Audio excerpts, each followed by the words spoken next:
top corner? Hey, I can be seen.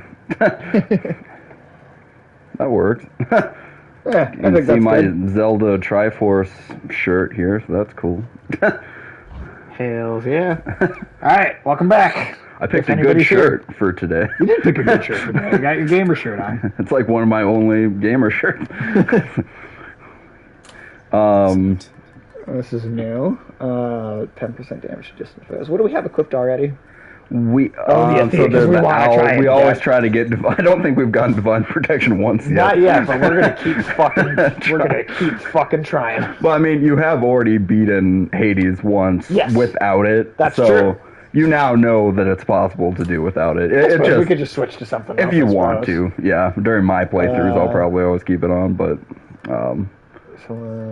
the one that's of course always good is the tooth.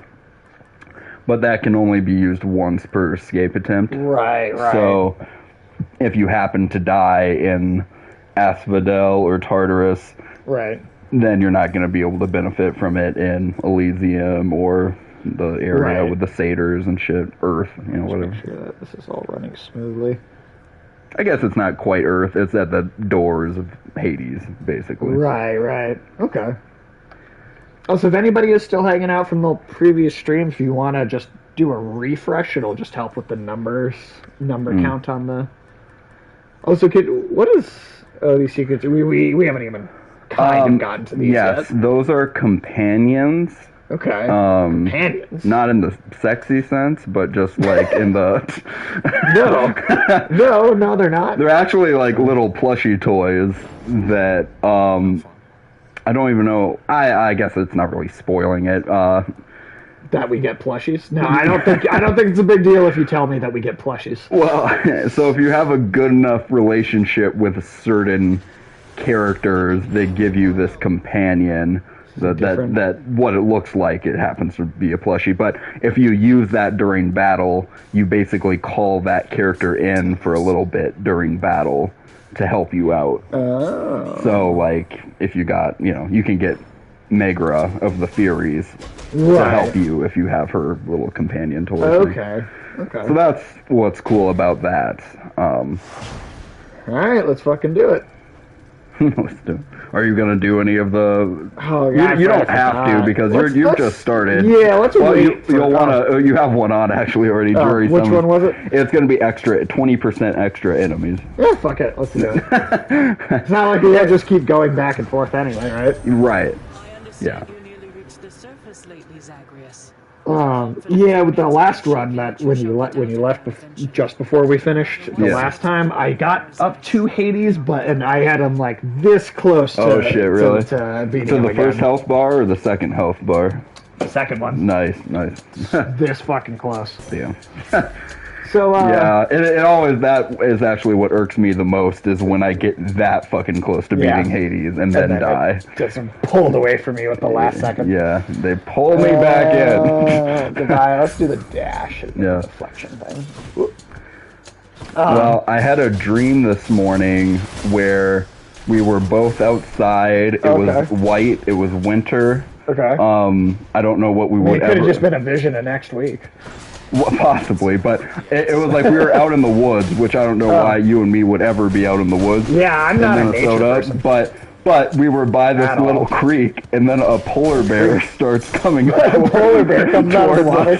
And for whatever reason, in my dream, because... Was it underwater? No, it was just on the surface. Polar bear came out of the woods towards us. Okay. And I was like, somehow in my dream, I knew that, Sage, it's okay.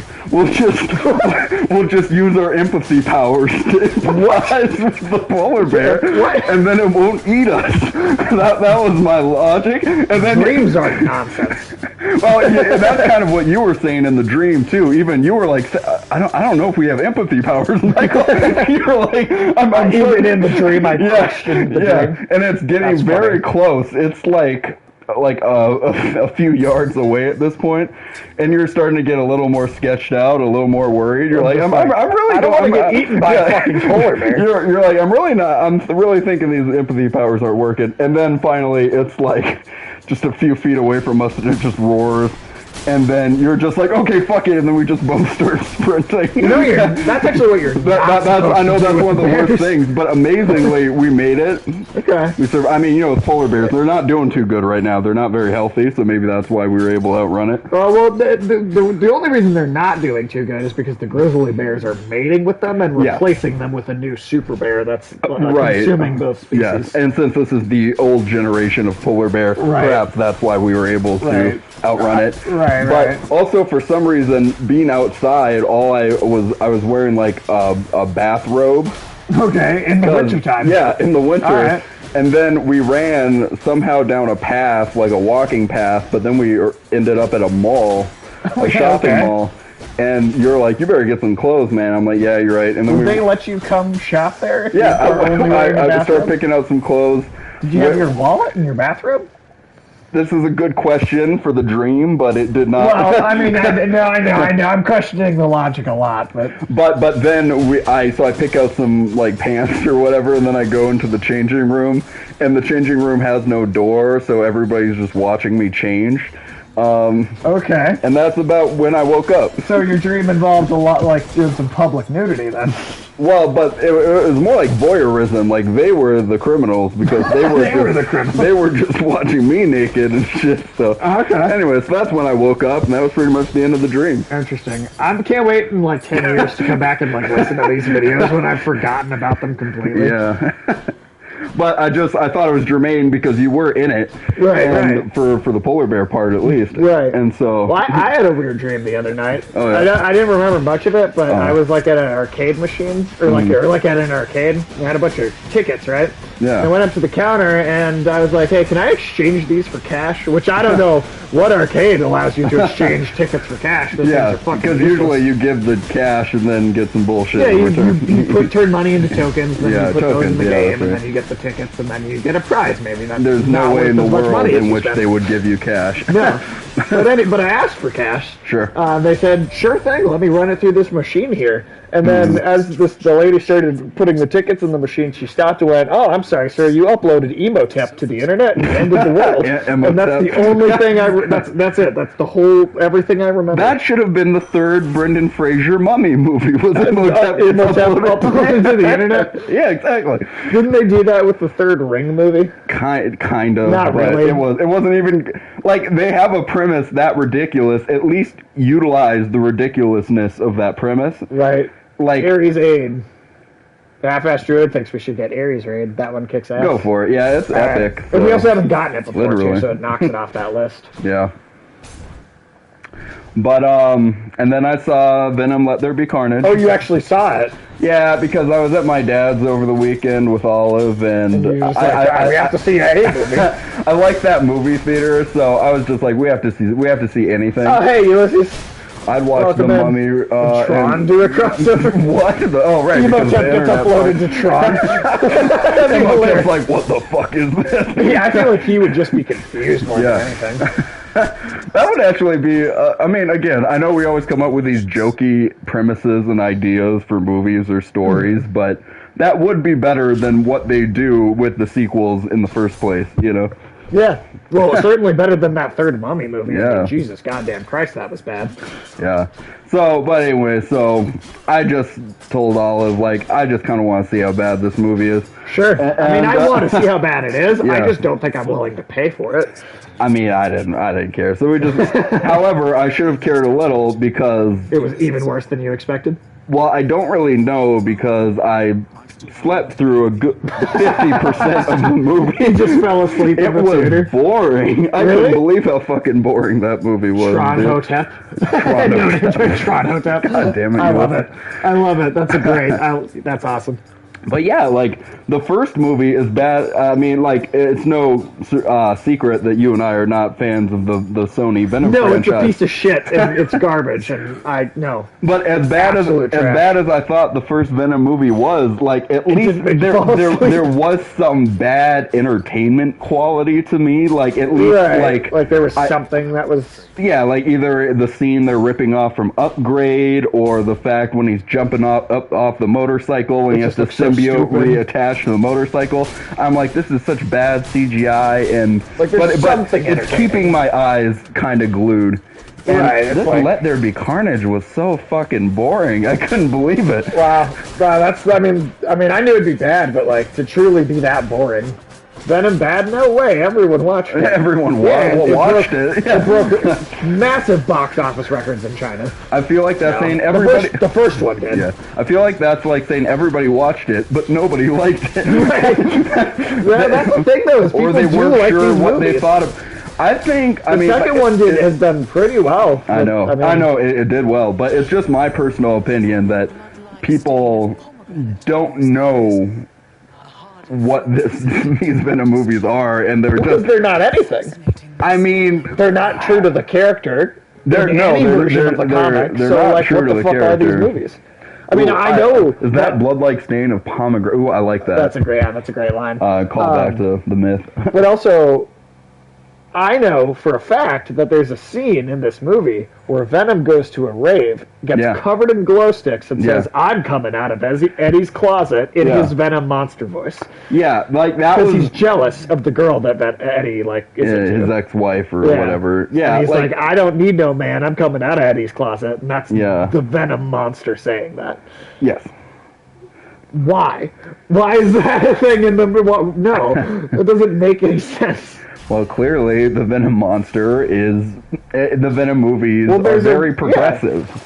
Clearly... It's almost as good as a turn of the wind. No, see, like, that's what I'm talking about. That line was, like, better than any line in Venom Let There Be Carnage. That's sad, dude. Yeah. That's sad. Like, I can't remember. Well, I mean, besides the rave line, but... I'm coming out of Eddie's closet. Yeah. And then, it like, the scene doesn't make sense, obviously, even leading up to that point. Mm-hmm. I love chaos in this game.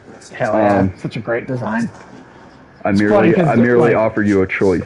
All of Bloodborne is, like, Lovecraftian. Yeah, and this is, the only part that's really, like, that in that sense.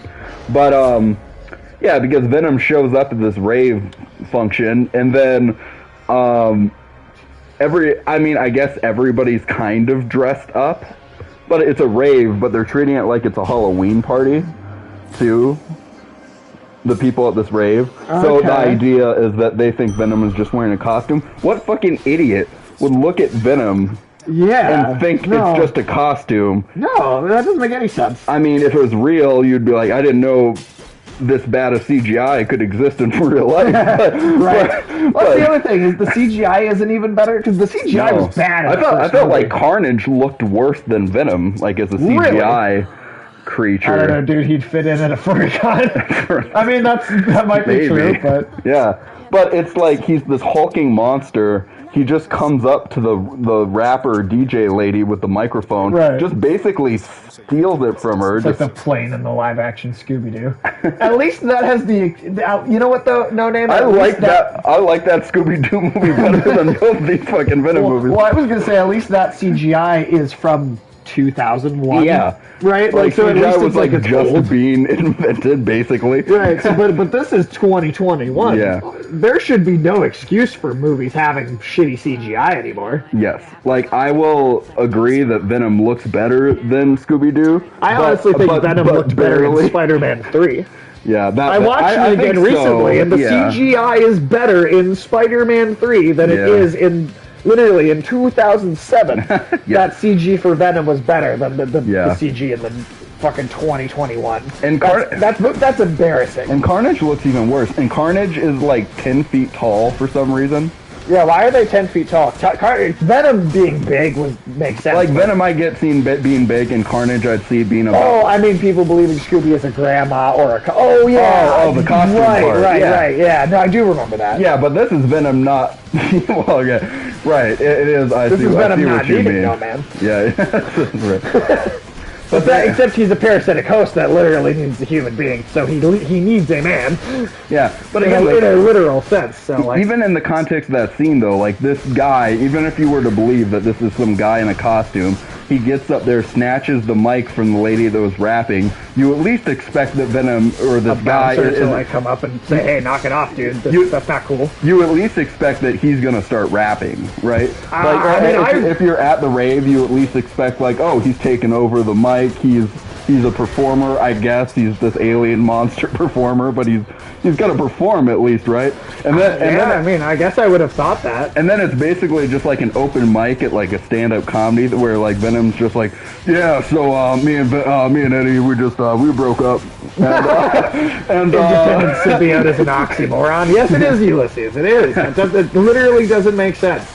The independent symbiote, literally. Also, can we talk about the fact that the reason it's called a symbiote and the whole point of that name in the first place is that the symbiotic relationship is dependent on both Eddie and the symbiote's relation, their shared hatred of Spider-Man, and that's what they both get out of each other's, like... And let's remember, in the first movie, they didn't even know how to say the word.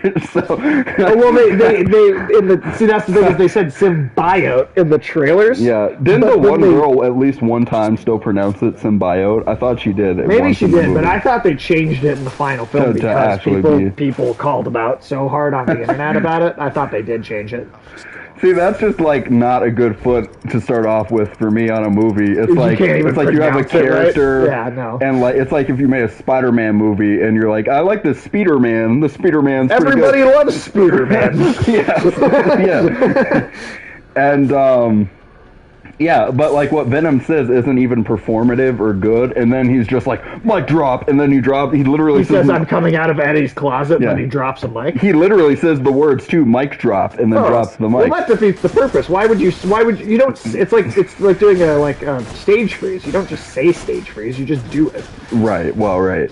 And then, yeah, Venom's like 10 feet tall. The voice they use, just like the voice. You know that is Tom Hardy too, doing the voice for Venom. Voice, yeah. Sure. Well, I wonder. Yeah, he's not great. But then the Carnage voice, like, also even less fits what I think of Carnage's voice, because I guess maybe there's not a lot of examples, but for me and a lot of people, Ultimate Line. And for me, I always think of the 90s cartoon. Yeah. It's a more high-pitch voice Carnage has. Yep. It's a bit more... Almost like a high-pitched Freddy Krueger. Yeah. In that game, it's like this weird, he has this like ethereal kind of sound effect to it, and he's like, your spine, it's what's for dinner. Right. Like that kind of shit. Yeah, if Carnage has a voice, it's closer to like Green Goblin's voice than it is to Venom's voice. Right. But it's just another deep, gruff voice.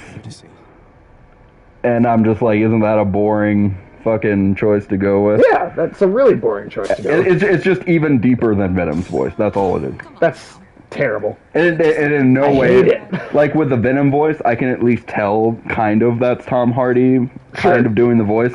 But I'm not sure if that is Woody Harrelson doing the voice, but literally anybody could be doing it, and then they're just synthesizing the voice. It's like when they had Steve Blum do Darkseid in that one animated DC movie, and it's like they modulated it so much, it's like, why'd you even get Steve Blum? Yeah. You can't tell it's him. Right. Whereas on the opposite end of that spectrum, in like Superman, Batman, Apocalypse, where who's the actor? I think it was Tony Todd, who I love. No, it wasn't Tony Todd. It was that voice actor. Shit. He was in City of Angels with Nicolas Cage. He was like his leading co-star. Andre Braugher. Oh, that's who it was? Yeah, he was the voice of Darkseid in Superman, Batman, Apocalypse, and he's basically just doing his voice. Yeah, like he doesn't even sound different. Like he's not even trying to have like an affect to it or whatever. That's what I also don't like when that happens. I mean, sometimes like Michael Ironside's voice is totally on its own. Yes. Like, right. Good. Sometimes an actor's voice perfectly, just like their voice is Tony the character. Todd. Actually, Tony Todd is. Well, Tony Todd just has a really cool voice on his own. Yeah. I wonder how much like modulation they're doing for Tony Todd as Venom because he's so good. You know, it's like he doesn't have to do anything. Maybe they don't. Just even. A little bit, maybe. That'd be cool. Yeah.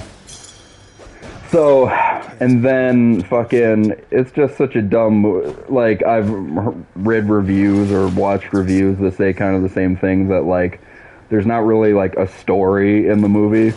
Like Eddie Brock. That's a great thing to have in your movie. No story. Wow. Yeah, like, And it tries to make you empathize with Cletus Cassidy. Like, it tries to make Cletus Cassidy a sympathetic character. I'm sorry, but I'm all for trying to make villains in comic book movies more sympathetic than, like, their comic book counterparts. But Cletus Cassidy is not one of them. Yeah, not that one. No. That's one of those rare characters when he actually should just be a fucked up serial killer that doesn't need to be sympathetic. That's one of those rare characters that just works as an evil piece of shit. Yeah, because he's an evil piece of shit. He's definitely more like the Joker, whereas if the Joker told you a sympathetic backstory, you just wouldn't fucking believe him. You'd have to at least keep in your mind that, like, I mean, at least with Joker, he's, like, actually so insane that he might just be remembering different memories and just... Right, like, sure. Maybe he might believe it in the moment. And what you're saying is Cletus Cassidy should actually be less sympathetic, even than Joker. The Joker. That's Carnage is less sympathetic than the Joker. Exactly, yep. And in this movie, I mean, they give him the character Shriek as a girlfriend, which in the comics, she wasn't a girlfriend. And also, like, really after Venom and Carnage, pretty much all the other symbiote characters were just kind of Yeah. Oh, yeah. I don't care about any of them. None of them were interesting past the two of them. I mean, it's not really a character like in the way that Venom and Carnage is, but I like the anti-Venom character when Eddie, Matt Gargan is Venom. Yeah, and then Eddie Brock takes over as like kind of this counter Venom. I like that concept, and I like when Venom attaches itself to different hosts and they actually become different kind of characters with Venom, which is something this movie fails at splendidly the whole time, because the Venom symbiote attaches itself to so many different people all the time, and then it just talks like Venom, and there's no difference. It should be bonding with that person's personality a little bit. Empathize, goddammit, with the spell today. I won't ever be able to empathize with anyone named Cletus unless I lose all my teeth. That's good. Because I think of Cletus from The Simpsons. Yeah, oh yeah, that's right. Yeah. But no, that's a big part of the problem with Venom in these movies is it's like the symbiote and Eddie are just two completely unrelated characters that just talk to each other.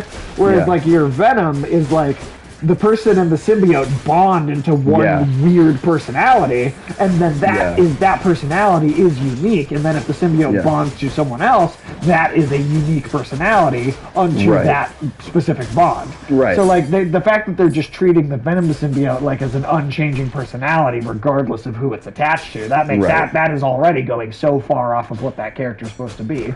Exactly, because when Athena and Aphrodite. When Spider-Man, when Peter Parker was basically Venom, he was not the same thing that Eddie Brock was as Venom. It's a completely different character. Mm-hmm.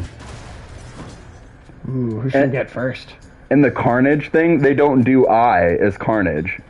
And that's the other thing. Cletus Cassidy is constantly bickering and arguing with his Carnage symbiote personality. Wait, he doesn't... just like Eddie Brock does with Venom, which makes no sense because Cletus Cassidy and his symbiote are become the literally bound as one being. Yeah. That his thoughts should just be it shouldn't be two characters. Yeah. There's maybe a little bit of room to do that with Venom, but even with Venom, it should just be one voice saying "we" all the time. Yeah, exactly. It shouldn't be two voices arguing with each other. The symbiote's voice when it's speaking to Eddie is saying "we," and then when Eddie actually is Venom, he's saying "we." Yeah. But Eddie was always a little afraid to completely bond with his symbiote, right? Because he had a little more humanity than Cletus fucking Cassidy, right? Because Cletus Cassidy is fucking evil. Yeah, exactly. But they try to make Cletus like this guy who's just like, I just miss my girlfriend, man, and if we can just get my girlfriend out of jail, I won't be a good person, but, we'll kill people together. Exactly. You'll be happy when I'm killing people. Yeah. And that doesn't make any sense to me at all. What the fuck are they thinking? And when I think we talked about what the movie might be like before it came out, and I remember thinking Woody Harrelson was at least was going to play Cletus Cassidy just kind of like the Joker, basically have this kind of maybe higher register voice, just be kind of kooky and crazy. Right. And even that I thought they were going to overdo. But I would have actually I underdid it. would have rather taken them over doing it, because instead Cletus Cassidy is kind of like boring. He's kind of monotone, and Really? he's just kind of like, yeah. That's pathetic. Yeah, like the voice you've heard him use in the trailers is like the single tone of voice he has throughout the movie. You know, That's awful. and again, the story makes no fucking sense, because he invites Eddie Brock to write his story, basically his serial killer story, and then when Eddie publishes where the bodies were. Because they haven't found all the bodies that Cletus Cassidy murdered yet. Sure. When he publishes where those bodies are hidden, that's when he hates Eddie Brock and wants to kill Eddie Brock. But I thought he told him where they were hidden. He basically hired Eddie Brock to write his life story and didn't think he was going to write where the bodies were published. Right. And then Cletus Cassidy is like, yeah, now I'm going to fucking kill you, Eddie. And it's like, you're an idiot. You didn't think this through at all. You're supposed to be a brilliant serial killer. Are you fucking kidding me? Yeah, no. Hannibal Lecter, he is not. I've had dogs, or I haven't had dogs, but this dog is smarter than fucking... the dog right next to us on the couch is smarter apparently than fucking Cletus Cassidy. Like Ginger, she was a genius dog, you know? Right, yeah. She'd have Cletus Cassidy licking himself, you know? Apparently. That's sad, dude. That's really sad that they fuck it up that bad. Like, I thought they'd fuck it up, but like... Man, it sounds like they just fucked it up way worse than I could have expected. What pets have I had? Parakeets. I've had parakeets smarter than Cletus Cassidy. Yeah, it sounds like literally anything would be smarter. But so far, I haven't really noticed the whole 20% more enemies thing. Yeah. Like, I feel like I haven't noticed that there are more. Yeah. I mean, but yeah, basically any scene where they actually started to turn into symbiotes was when I started to fall asleep during the scene. I heard it was a Double Toasted said it was like licorice fighting itself. It's what I saw was basically just, that terrible diarrhea battle at the end of the first Venom. Yeah. Venom and whatever the other dude, Razor or whatever his name was. Riot, and they're Razor and I'm Taser. almost upset with myself for even remembering because of how stupid it was. Laser and Taser and all sorts of Azers. Fighting Riot. And, I would have enjoyed if Venom had secretly been a dodgeball sequel more than what they actually did. I felt like it was with those names that the symbiotes had. Like the fact that Riot is from the comics. No, but the fact that in the movie they said the names of the alien symbiotes were Venom and Riot. And because those are just names that people on Earth come up with for them, and that they don't even have like real alien names because they're so alien and unknowable that like you can't. There's no way to actually know what that name would be. It's like a planet where all the organisms had like bar biker. Nicknames or whatever. It's just like I can't take that fucking seriously. You don't even need to. Why do they have words in English for names on their planet? Right, they're literally goo monsters. Yes, like, do they have language? Yeah. Don't they communicate telepathically or something? I would think that they. I'd think that they would just communicate with like a weird sense of like touch or like learning. Some sort of neural network. Yeah. Which is, I think, how it is in the comics. Well, yeah, I mean, in the comics, they really only communicate through thought bubble and, when they've manifested in the person as Venom or Carnage or whatever, then you have that symbiosis of the two speaking. Right, exactly. Yeah, it's a little more complicated than these dumbass movies made it out to be. It's a biker bar just full of those things. Still actually literally see that, though. Yeah. That would be funny. That might be a fishing spot. That might be a fishing spot. I pointed with the wrong finger. No. You gotta wait till it goes down completely. It goes all the way down. All right. Yeah. Gotta wait till it goes down. Yeah, hell yeah. We'll go with the health. Oh, I love the Daedalus hammers. I know, but I always feel like I need the health more than anything. Fair enough. I mean, at a certain point, you'll be comfortable with a certain threshold of health. Sure. Like, 150 is pretty good. Yeah. Like... I mean, I definitely feel like I can tell how much more powerful we're getting. And one of the weapons limits how much health you have. Like, one weapon limits you to 50 health. Oh, wow. But... by then you're so strong. It's the weapon itself is very powerful, so it kind of makes up for it in that way. Okay. Interesting. Is that a variation on the gun? It's a variation of the spear. Oh, okay. Cool. Mm-hmm. It also has an attack that heals you. Oh, cool. That's cool. Oh, the spear? Apparently, maybe it's not the same. Maybe it's a different version, or maybe.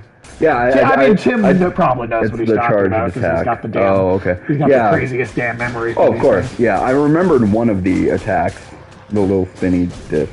Huh. Like with all the Dark Souls games, right? Tim has played had played most of them already before, right? So he's like, oh yeah, it makes sense. He knows all the lore, right? But now we're playing Bloodborne, and this is like kind of Tim's first playthrough of it too, and he is like basically seems to be just as knowledgeable of the lore, even though it's like basically his first go through the game. Yeah, he still seems to have knows like almost everything about it, at least the parts that we've played so far. And what is Ulysses' profile? That's BFG. Oh, BFG okay. over 9,000. Tim is half-assed druid. Right. Did Ulysses just ask them that question about the lifesteal? Sorry, let me go back in. BFG. Yeah, I was going to ask if it was lifesteal. That's a good balance for low to health total. Yeah. Is it okay? I think he's just asking: is that move stealing health, or is it just healing you? Or oh, he's just commenting. It wasn't actually a question. Oh, okay. Tim is lore master for sure. Yeah, it does. Yeah. It does hit damage and heals you. So it's it's not exactly a lifesteal, but it's like close to. Yeah. I'll just take this one. Money, or a pomegranate would be good. Gives you 1 health per tick of damage per enemy hit. Okay. Huh, I did not remember that. I mean, I remembered one of the weapon variations did kind of give you health back. It is lifesteal. That's all lifesteal is. Yeah, I mean, that's true. Damage and also heal at the same time. But you're vulnerable, like charging up a spear. Oh, okay, so you have like an extra level of vulnerability during it. Yeah. Goddamn baby having chariots. Baby. So yeah, I won't say what it was, but by the end of the sort of the after credit stinger for Venom. I feel like I've already talked about it on another stream. To be honest. Oh really? But I'll just say by the time that happened, I was not ecstatic that it was gonna be this Venom doing that. No, yeah. I'm not either. I mean, the only potential saving grace that I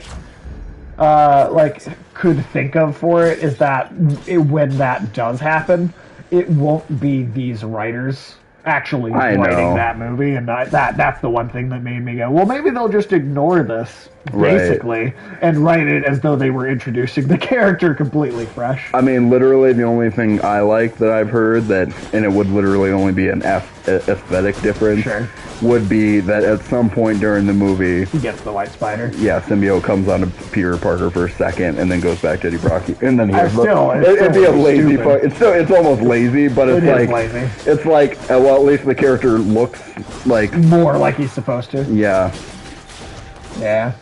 It's not going to be good. So, this could be the end of Marvel. I mean, well, and that was the other thing I was wondering is the way that plays out.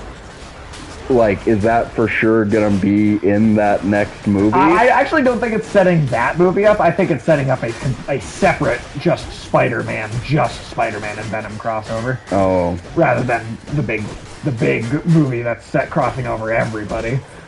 Which it would actually make more sense for it to be in the big movie when everybody's crossing over in, but I think it might be its own standalone movie because they're going to want those two characters to get as much screen time as possible each. Put this Venom in every Marvel movie for 15 years. No! Don't you say it. I like that.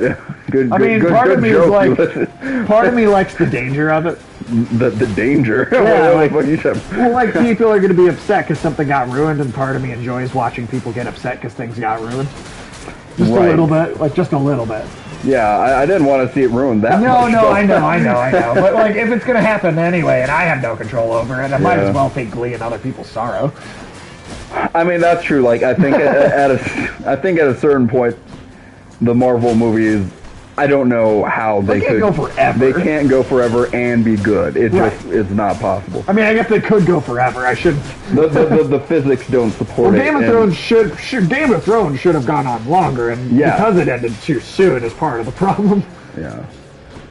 Are you super excited for that House of the Dragon show? I don't give a shit. I don't give a shit. I don't give 2 fucks. Yeah. Free body problem? No, I don't. No, that's that Chinese sci-fi series that they're gonna ruin on Netflix. Oh fuck. Well, you are sturdy. You can't. You're invincible when you're sturdy. Taking that. Something I can use. Yeah. I mean, what the fuck is that House of the Dragon show based? Would it just be based on that Fire and Blood, which isn't even like, from what I understand, a full story, an actual like traditional novel. It's kind of a like history.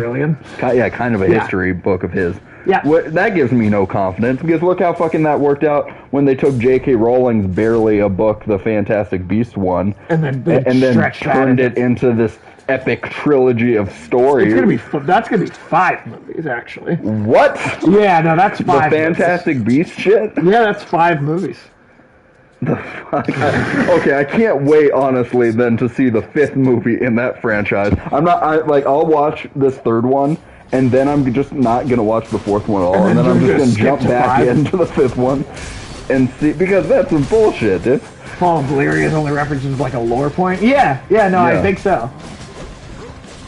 They're gonna do the fall of Valyria in the show too. I assume so. What the God? They're gonna fuck this up. So, did these writers? God has truly left his children. God. That's great. Yeah, right. Wow, I can't believe I've survived so long with one health. A lot of that is dependent on the box office. They're for sure making another Fantastic Beasts movie, but when that 3rd movie kind of bombs like it will, they're not gonna continue with that shit. That might be the end of Harry Potter, but you know. Yeah. Gee, I don't know, man. Aren't they contractually obligated to make these other movies at this point? Like, contract. I mean, I would assume that in the contract they wrote somewhere, like, if it's making below this certain threshold of money. I mean, I suppose completely. Yeah. Because it's the same thing with any sequel franchise. If it starts not doing well, they stop making sequels. Gee, honestly, I wasn't even wild about the first Beast one. I liked it. I liked that more than most of the Harry Potter movies, to be honest. Maybe because there wasn't as much of a story to inspire it. It was able to feel a little more free. Because if what most people say they love about Harry Potter is the world, and I felt like that was one of the only movies that got to kind of like explore the world without having to focus on some big just being in the school narrative. the whole time. I'm with that. That's kind of how I felt about it. And yeah, it turns out the world happens to be filled with kind of like Pokemon-like type, wizard creatures and stuff, but right. But it was cool. Like I did enjoy seeing outside of that. And I thought Colin Farrell was a really cool villain. Yeah, I think him as the villain is probably what made me I just really like Colin Farrell, when he shows up as a I'd agree with that. supporting The character. ending sucked, and the amount of time wasted on CGI toy animal marketing annoyed me. Yeah. See, I mean, I don't know. The whole thing was supposed to be about the wild animals, though. So like, yeah, that's one of those rare times, and I thought I was like, yeah, no, of course this is gonna have all it's gonna be kind of about animals. Pokemon, yeah. Yeah, I mean, I don't know. I felt like that was kind of the point a little bit going in. Yeah. That didn't bother me. Like, not to say that shouldn't have bothered you. For me, that didn't really. Because this is coming from somebody who I read all the Harry Potter novels when I was a kid. I like all the Harry Potter novels, but after like the 4th Harry Potter movie, I'm not so hot on the Harry Potter movies. Yeah, I like the first 4, and I like really don't care for the rest. Yeah, so it just maybe relative to those later Harry Potter movies, I thought Fantastic Beasts felt like something different and kind of. And it was nice just to see adult characters. Like it was nice to just see adults in a movie. Because like whenever you're focusing on those fucking teenagers in high school, it's just always about who are they gonna fuck, what kind of drug are they doing this time. I don't think that was really what was the Harry Potter movie. After the 4th movie, there's like more of a focus. That's true. There's more of a focus on relationships and like magic substitutes for alcohol or drugs or whatever. Right. No, you're right. Like Harry, remember that part where Harry's like stoned basically for a lot of the 6th movie? Yeah. Yeah, I did hate that. I mean, I kind of liked that because I just didn't like how seriously those movies were taking the serious subject matter at that point. I liked when Daniel. I just thought was just not a good actor. Well, that's why because he's not taking himself so seriously in those parts, and Daniel Radcliffe's just like he's just doing stuff like that, just randomly when he's high. Weird little. Yeah, that's true. It would have been more entertaining. And the Russian Cossack school. That's true. Like in that fourth movie where they show glimpses of other countries, other schools. It would have been nice to see more of that in some of the later movies. Or maybe we start, or whatever. Maybe we start spending time in more places in the world. I don't know. Like those Bulgarian high schoolers look pretty tight. I bet that would have been a cool fucking place to set a story. Yeah, true. It's like where's my gulag? I was gonna say it's like the gulag is high school. That'd be kind of gulag Harry Potter. There's a chance of you just getting shanked with a wand in Harry passing time. You just get Russian Harry Potter. It's just a fucking skinhead in a gulag. Goddamn. Should have been like a Magic Rocky. Magic Rocky. That would have been funny. Hell yeah. That would actually have been a good Harry Potter story where Harry goes to Bulgaria or whatever and has to fight the Russian the Russian mob or government. Ivan Drago as a student at high school. You get actual fucking 50-year-old Dolph Lundgren to play a high school student in that movie. That'd be badass, dude. The fuck out of Daniel Radcliffe. That would have been hilarious. You'd love that. Yeah, I would love to see Daniel Radcliffe at that age get the shit beat out of him. I like him more now. I like him more now. As an actor, I think he's a better actor now. Yeah, he's grown a lot. But back then, I definitely would have enjoyed seeing him get the shit beat out of him. Especially around movie 6. Yeah, you hated when he's doing the shoulder thing when he's crying. Yeah, oh my god, he was so bad fake crying. That was so terrible. Just got too late to punish him for his childhood. I like the way you think. I feel like that's the attitude you should have towards Jake Lloyd or something like that. But people have already. I know. Well, I'm saying they did punish him for his childhood pretty bad. They did it when he was still free. Yeah. God. So then, let's see, what else? I feel like it's okay to talk in greater detail because I feel like... Why not? Because I feel like What If is a show where people either... they go out of their way to watch it because they have Disney Plus, or if they don't have Disney Plus, they're not going to watch it. Right. Or, they have to... Well, that's true of all the Marvel shows, but that one seems less consequence. Yeah. Well, right. I'm just saying I really liked the season of What If, especially episode 8 is basically like a Dragon Ball Z battle between... But cooler. But it didn't have that DBZ kind of vibe of Ultron at his most all-powerful It fighting totally Captain Marvel, and it made me like Captain Marvel a lot in those scenes, and I thought episode 8... Thor was even dumber. Yeah. And episode 7 I thought that was their best comedy episode. Oh, yeah. Yeah, I liked What If overall. I did. Yeah. It's interesting because I've heard that the evil Doctor Strange is actually supposed to be in. That's what I wondered about, and that's what I was hoping for. Like we talked about on one stream one time, that I thought it would be cool to maybe inject some of the pathos from that episode into the Doctor Strange movies to have basically... No name, try 20 episodes. Yeah. 4 episodes would be, not very many for Dragon Ball Z. But, Doctor Strange, if he was basically the antagonist for himself, that would have been a cool fucking narrative. But they used him so well, I felt like, in this... the fact that he is this... Creme brulee made What If for me. Doctor Strange is like this begrudging protagonist by the end of the season. Right. I thought that's really cool. Like that the Watcher gave him a chance to kind of... I mean, everything about that worked really well. Even though I do think episode 9, kind of... It wasn't as good as 8. Well, it wraps it up too fast. And to me, I mean, oh, shit, that's the perfect setup for season 2. The fact that Arnim Zola possessed Vision...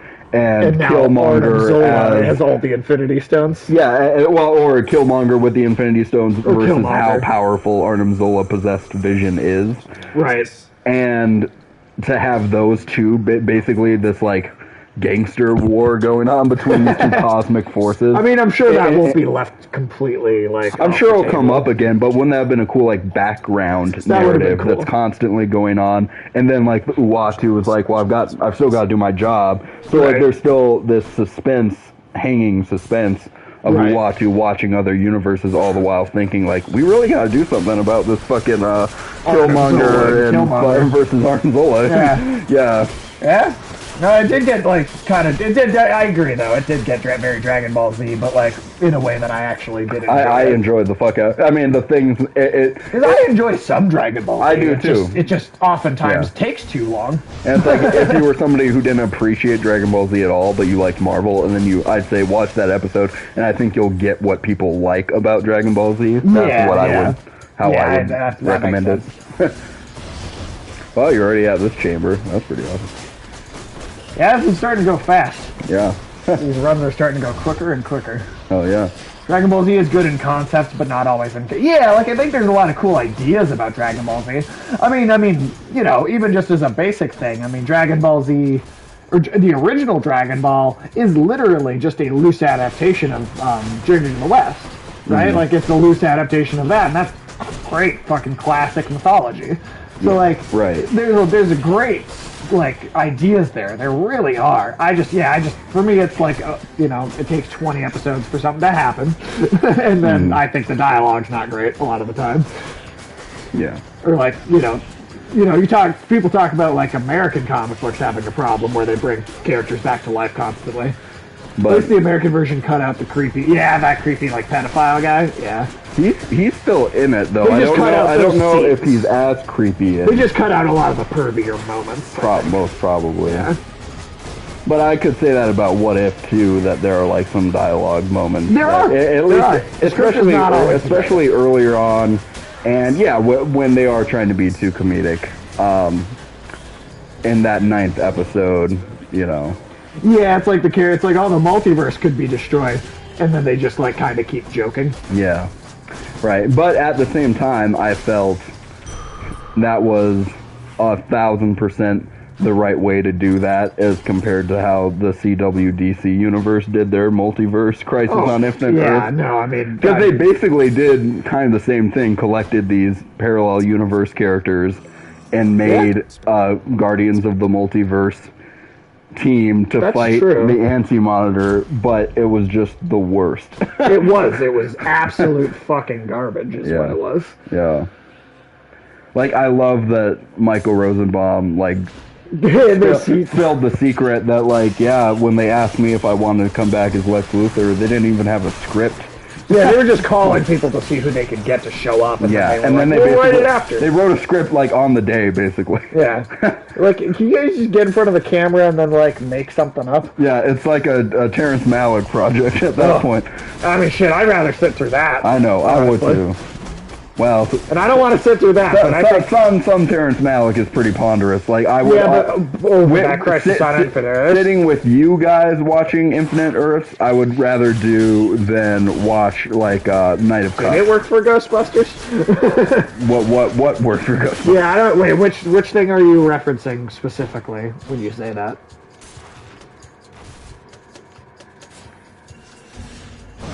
Being slow and ponderous, or like? I don't think. Oh, ad-libbing. Oh, God, the comedy. Yeah, that's true. It did not, though. It did not. Once again, I thought, like, to me personally, Chris Hemsworth was the only guy coming up with funny ad-libs in the movie. Like, I thought versus the professional SNL comedians. Right. Somehow the comedy that he's coming up with, like, was actually somehow better. Yeah. I'm saying that movie hated women. Yeah, no, the movie Ghostbusters hated women. Because it thinks they're not funny because it doesn't fucking, you know... Well, because the movie's not funny. It's like if I'm... It's like, well, this is the best we can do. It's like if I'm making a movie, I'm going to write a script. Right. First. Yeah, I think that's a good idea for a movie. I think movies deserve Holy shit, I think we just came up with an idea. And then... I think we cracked it. That's how you make movies. Even for comedies. And then, like, try to come up with your best jokes you can that day. Like when you're writing the script, like a month or two at least before, and then on the day of, you can let them try improvising comedy. And you can film what you wrote and what they ad-libbed, and then you can compare which one's better. Yeah, exactly. So the fact that they didn't want to support these women at all by giving them any material to work with, because I feel the same way about male comedians when they do fucking improv. Yeah, like every Adam Sandler movie. Some of them I like, but in pretty much all... But not in the last 20 years. Yeah, exactly. All modern comedy, all improv, their ad-libbing sucks. And I can't think of a... But whose line is it anyway, guys? They're funny some of the time. But even they don't have a perfect track record. Yeah, because it's impossible with ad-libbing for it to be, But they're better at it, I think, than most people. Right. Yeah, for sure. Not that that's... Yeah, there are comedians that specialize in that, because even when they're you almost have to specialize in it for it to be any good. Because even when they're on SNL, they come up with the skit ahead of time. They're coming up with material beforehand. Yeah, that's true. It's almost as if you're supposed to, plan have ideas. Like J.J. Abrams just learned a couple years ago. Right. Oh, we should have had a plan. Yeah. Things might have gone better if we had some kind of plan. Yeah, I guess outlining a trilogy is maybe sometimes fucking smart for the biggest franchise in the world, but So, here's an upsetting thing that's happening. Oh, no. Do you know about there's still somewhat of a script. Yeah, exactly. Yeah. Exactly. There's something. They have something. Yeah. But did you see this whole thing about that 90s show? That 90s show. Okay, so I remember there being that 80s show for which a was little bit. completely its own standalone thing. Yes, right. This is a sequel. Starring all those actors? Yeah. Oh, no. Yeah. And the Ashton parents, at least. The parents, for sure. Oh, the parents? Aren't they dead by then? The actors aren't, and they were playing their real ages at the time. I didn't think about that. And also, it's going to be Why would as much time in real around life the as parents? past. I guess it's kind of the parents, but not quite, because Donna and Eric's daughter, Leia Foreman, goes to spend a summer with her parents up in Wisconsin, and that's that 90s show. It sounds a lot like the Girl Meets World fucking spin-off reboot thing of Boy Meets World, where I don't like either of those. But it's the exact same, it's just the same show. Premise as that bullshit. Maybe this one will have more of a summer vacation feel. I don't know. I'm not super loving what you're telling me. It's also, but Eric and Donna... No, yeah, that sounds like some bullshit to me. Actually, No Name, I read that they were going to have Topher Grace and Laura Prepon back in the show, too. But you're kind of making... Not all the time, maybe. Yeah, it might only be guest appearances, but It does sound like this daughter would be the main character. I think so. Yeah. Okay, well that's... And her friends would be, her and her younger friends. Why don't they think we like old people?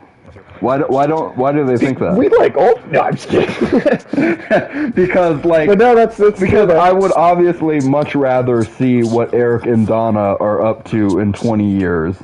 Yeah. As adults. Well, you might get 5 minutes of that. Oh, fantastic. That's why I always like only 5 minutes of things I like. Yeah. Well, you can't have too much of a good thing, It's a TV show... I've heard people say that. A TV show that's 20 or 30 minutes long, only make 5% of that good. Yeah, no, that's all you need. Yeah. I think they might just be the start of the season, dropping her off at the it's probably something that would be some bullshit. I believe it's going to be mostly because they want to pull the nostalgia audience and get the kids. The nostalgia audience is going to stop liking it pretty fast, though, at a certain point. I mean, don't get me wrong, the nostalgia audience will stick around for a good long fucking while like this. I mean, I haven't seen it, so I heard it's good. But the Cobra Kai thing, I feel like everybody it had a really good first season, and it has just been declining since. I've heard people over 40 have stuck with all 3 seasons or whatever. Okay. I mean, that's just what I've heard, but, so, I think, people over 40 will stick around with stuff for greater amounts of time. Really? I feel like we have more time to waste when you're younger. You feel like you can waste your time on bullshit like we did with Supernatural. Well, I feel like the older I get, the more I want to waste my time on stuff, but I'm But not not on things allowed. that are boring. But I'm not allowed to because of jobs and shit. No, but what about like the whole, we don't want to waste our time watching things that suck anymore. We had that whole conversation about like how like, well, God, I can't believe we watched Supernatural. I'm never doing anything like that again. Yes, but We want to waste our time, but like in something that is still has entertainment value. but again, If it's just completely lacking in entertainment value, then it's like, well, the regular person that doesn't have the same kind of problems like in the head that we do, Right. that the regular person doesn't watch as much TV or movies Well, that's as true. we do typically. Right. And maybe during COVID they watch more of that shit. yeah, I think everybody else got on our level during on our COVID. level a little bit, And they but didn't like being on our level. not super. But I feel like I found that The more free oldies- time you have, so the more you can waste. that there's that too, yeah. And Depends on how much money you have, though, too. I mean, yeah, but so I think for the regular person, they just kind of gravitate back to the stuff they always like anyways. So they're like, oh, I liked Karate Kid as a kid. Now I'm 40 Now it's the and Karate adult. now they've made a Cobra Kai show. Yeah, I'll try watching that. It is nostalgia is like the perfect sort of hook for older people. I feel like Right. that's why so much stuff gets recycled. right. Yeah, I'm not gonna beat them, I don't think. But I feel like they should know that Okay. that kids today, especially, Have no attention span? and have no point of reference for that 70s show. Well, right. Kids today aren't going to care that there's a kid in that 70s show sequel because they don't know what the fuck that 70s show is. Well, here's the thing that maybe will really make you feel old.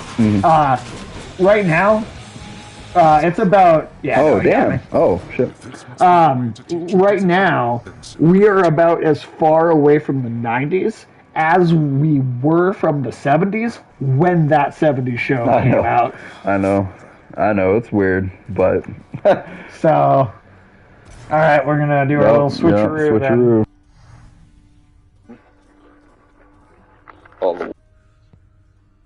All right.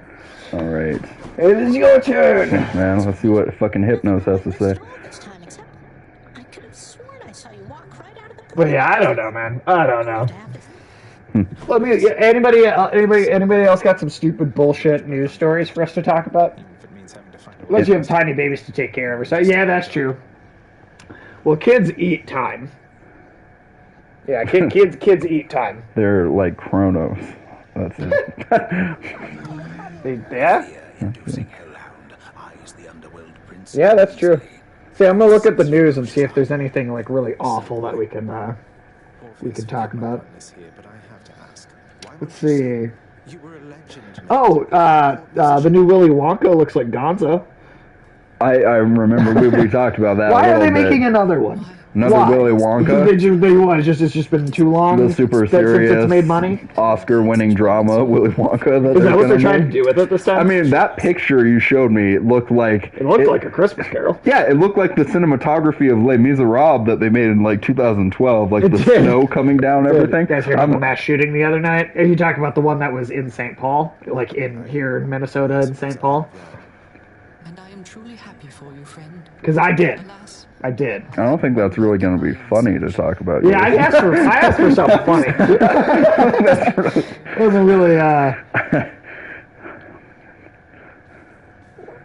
but I mean, Willy all right. Wonka can just keep bringing in money no matter how many times they make it. But Who will watch this super serious? Who's actually going to go spend Yeah. money on this super serious version of Willy Wonka? I'm only interested if they make it either one with Adam Sandler as angry as he was in Happy Gilmore, Sure.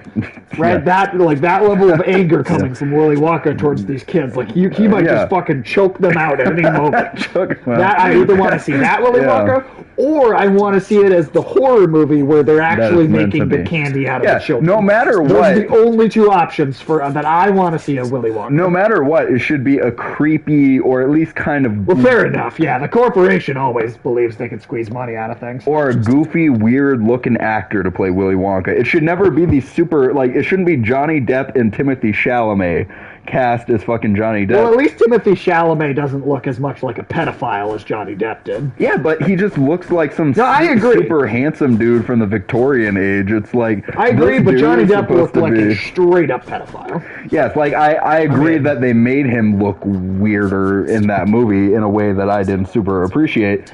But still, just knowing that it's Johnny Depp, like, it's just... And he had, like, the super smooth skin or whatever and shit. I don't know. It's just, I'd like... To me, like, Steve Buscemi would be a better fucking Willy Wonka. Oh, Steve Buscemi would be hilarious, because he'd be so fucking weird. Yeah, exactly. You need somebody that weird. dude looks like the creature from the Black Lagoon, pretty much, so, like... You just need somebody weird to play Willy Wonka. Yeah. That's like... You know. You cannot have someone that is, like, conventionally good looking. Exactly. Yeah. It just doesn't even make sense to me. Like, find me a Cletus with, like, 3 teeth and... Well, I don't need them to look, like, hideous, like... I do. Straight out of Dog the Bounty Hunter is Willy Wonka. I'll watch that, too. Gary Busey. I gotta show you, I don't even know if there will be time, but I gotta show you this video of, like, the comedian Andrew Schultz talking about Dog the Bounty Hunter a little bit in reference to the Brian Laundrie manhunt and stuff. Because it's pretty funny what he says about Dog the Bounty Hunter. Did everyone hear about, they cast Will Poulter as Adam Warlock for Guardians of the Galaxy 3? Really? Yeah, Will Poulter is going to play Adam Warlock. Now that's an interesting, unconventional. I don't even know if you could say handsome, but he's got a unique. He's got a weird look. No, he looks weird. For sure. It's okay to say it. He looks kind of weird. I like Will Poulter. I think he's awesome. He would have been a better Cletus Cassidy or some shit. Might have been a better Willy Wonka. Yeah, that's true. Do we need more keys? No, I think we have enough. How many? Really? I think we have enough. Yeah, it's like. How do I? Yeah. Go down. Oh, yeah, there we go. Now we need 30 status. more. What does that mean? Bonus damage versus foes afflicted by at least 2 status curse effects. Okay, and then what's Olympian favor? Raises your chance for a boon to be rare. Oh, yeah, that one's better. And then just go back and forth and see. Maybe we can just max both of them out. Deal bonus damage for each Olympian whose boon you have. Oh, that's the one I would normally go with family favorite instead of privilege status. And then what's dark foresight is raise your chance. Oh, you can only have one of those? At a time, yeah, during so just... Interesting. Well, I'll let you pick the one you think just makes more sense. But what's interesting to me though is that like they're good. Adam Warlock is going to be like a big part of the third Guardians movie, and then I assume going forward in the MCU, Adam Warlock will be a character that sticks around for a while. But like I feel like Adam Warlock's biggest contribution to a storyline in the comics was the Infinity Gauntlet. Yeah, dealing with Thanos. He's almost a main character, and Adam Warlock is the one person that is trustworthy to hold on to the Infinity Gauntlet at the end of that story. Right? He's the one that takes the Infinity. That's true. Adam Warlock lives inside a little, like a pocket dimension inside the Soul Stone. Doesn't he live inside the Soul? Yeah, the Soul Stone. Adam Warlock lives inside the Soul Stone. I don't think they probably won't bring that up because the Soul Stone is gone. It doesn't exist anymore. Oh, right. So they probably won't touch on that. But Adam Warlock in the comics, he lives in a pocket dimension in the Soul Stone, and he is the only person. Yeah, they trust him to keep the Infinity Gauntlet. He retreats into that little mini universe, and the Infinity Gauntlet doesn't go away. It's like an active part of the universe, like permanently. Right. But Adam Warlock has it, so it's like, well, it's not going to be a problem then. Right. Well, I mean, unless they do they're gonna have to find something else for him to kind of really contribute to long term, right? Like he's not. That's not gonna be what he does, but it's just interesting. Well, unless they pull in the Infinity Stones from other universes, kind of thing, which they could. But I feel like for What If, right, doing it in the cartoon, I feel like it's cool there. I kind of hope they don't do it in the movies a whole lot, right? Unless we get the Secret Wars fight with like a I guess it would be a Shuri Black Panther, but like if we got Shuri Black Panther with the Infinity Gauntlet fighting like God Emperor Doctor Doom, that's a case where I'd like to see the Infinity Gauntlet come back maybe. But I'm hoping that they don't bring it up again. Yeah, no, for sure. But in the What If, in the animated What If anthology, bring up anything. Bring up anything. Right. Venom will build a new Infinity Gauntlet and remake the MCU. And no, stop it! You're giving them ideas. See, what if Will Poulter died and would he be a poltergeist? Ha ha ha ha ha. But I mean, one interesting kind of like mind-bending question is like, if Adam Warlock lived in a Soul Stone in another universe and that Soul Stone was brought over, could he exist outside of that Soul Stone in our universe? That's a good question. Based on What If kind of suggested that it might not. So in the comics, the Infinity Stones only work in the universe that they're from. Yeah. Now, in Loki, it seemed like they were kind of bringing up a similar rule from the comics. I believe, right. But now in hindsight with What If, I believe that the rule that Loki was establishing was that the Infinity Stones don't work in the TVA. Not that they don't work outside of their home universes, but that they just don't work in the TVA. Yeah, but like you said, suggesting what if Ultron says that the stones are particular to each universe. It's true that they're unique, but I think the TVA is like a special place that just negates anything. Sure.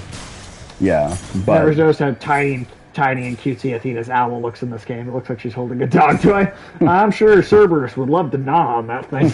Oh yeah.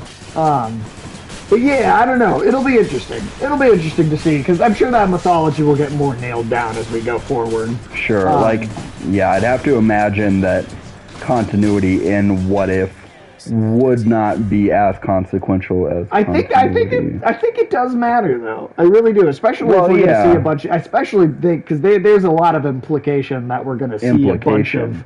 Yeah, there's an implication that we're going to see a bunch of these characters from What If in Doctor Strange 2. Yes, but like several of them. I feel like it'd almost be like a Disney thing or Star Wars thing where like if they said in the movies that the Infinity Stones worked one way, that I would go with what the movie said. Yeah. It probably wouldn't matter as much what Ultron said in that one. True. But here's the thing: is I genuinely don't think it contradicts itself, because I really think Loki says the Infinity Stones don't work in the TVA. They never actually said the Infinity Stones don't work outside of their universe. They never actually said that. Right. All they said was that they don't work in the TVA. Right. So I think a lot of people started bringing up the idea that the Infinity Stones only work in their home universe because that's how it works in the comics. But they never actually said that was a rule. But it actually is a smart rule for both the comics and the movies, because then it doesn't allow them to recycle an Infinity Stone storyline in future. But and again, if they only recycle it in What If, I'm okay with it. Right, as that anthology. Right. And even then, I don't want them to do it over and over again. But, recycling it a couple of times for the What Ifs anthology, I think that's fine. I think that's, like what they did in this first season. Sure. Yeah. Why not? Go ahead. That works. However, I feel like don't do it in the movies. I feel like Uatu would be something that is... I feel like the way they say the multiverse works and how Uatu watches it through these kind of glass prisms, and I feel like that's got to be kind of how the multiverse works for them. Oh, yeah. Well, and here's the thing, is the multiverse has existed the whole time, right? The TVA was not preventing the multiverse from existing. Oh, right. They were just preventing timelines that would lead to a Kang and being created. That's the only thing they were stopping from happening. Right. They should do a What If the Black Widow movie was good. I agree with that. That would be funny. Again, well, and me and Michael have talked about it before, but there was one episode in particular that felt like a better Black Widow movie. Yeah. In that first season of What If already. Every scene Black Widow had in What If was better than any scene she had in the movie. Where she's the badass, I've lost everybody on my Earth because of Ultron in the 9th episode, Natasha. Yep. Well, also, more we compelling. actually think about it. We actually got an Age of Ultron instead of a Weekend of Ultron, Yeah, right. right? Like, it was an actual Well, yeah, Age of Ultron. I know. I mean, I don't see how they could do Ultron better even in future. I don't think they'll ever really do Ultron again. I would like to see Ultron again, but I want to see them do the Annihilation storyline where he like takes over that Phalanx alien race. Oh, that'd be awesome. Then he Ultron in that, because the big climax in in that that comic sense, is I'd like to see Ultron comes to the conclusion that Ultron actually comes to the conclusion that he was wrong, and that machine life is not inherently superior to organic life, and he does recognize the flaws in machine life, but he sees Adam Warlock as the absolute perfect organic organism, and Right. he like splices his machinery into Adam Warlock's body, and Ultron and Adam Warlock like become one being. And that I think would be cool to see in a movie.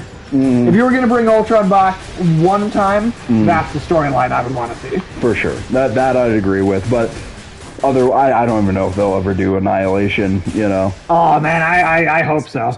Yeah, I mean, yeah, of course. I think that would be a pretty guy. That would be a cool fucking like if they do like, imagine them doing Galactus and then building up to a big crossover movie later beyond that, where even Galactus is like, shit, I'm gonna have to help out, right? Like Right. I mean, that's how far that book goes. Yeah, no, totally.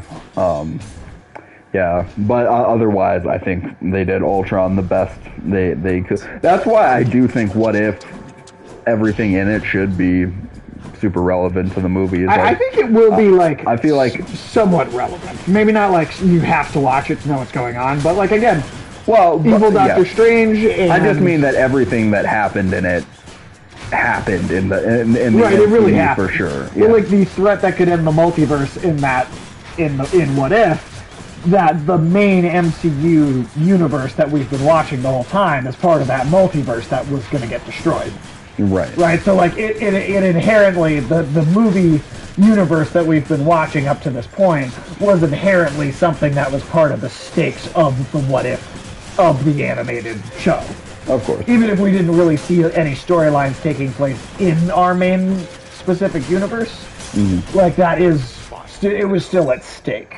Yeah. You know? I mean, again, what they did well with the tone and what they, again, failed to do successfully in the CW/DC universe and shit. I mean, it's basically what they fail at everything, too. This Guardians of the Multiverse concept and tone and team they had, it's basically what the Justice League is in DC stories. Sure, the where they're Justice like, League typically deals with other universes. Where they're preventing like problems crazier. in other universes.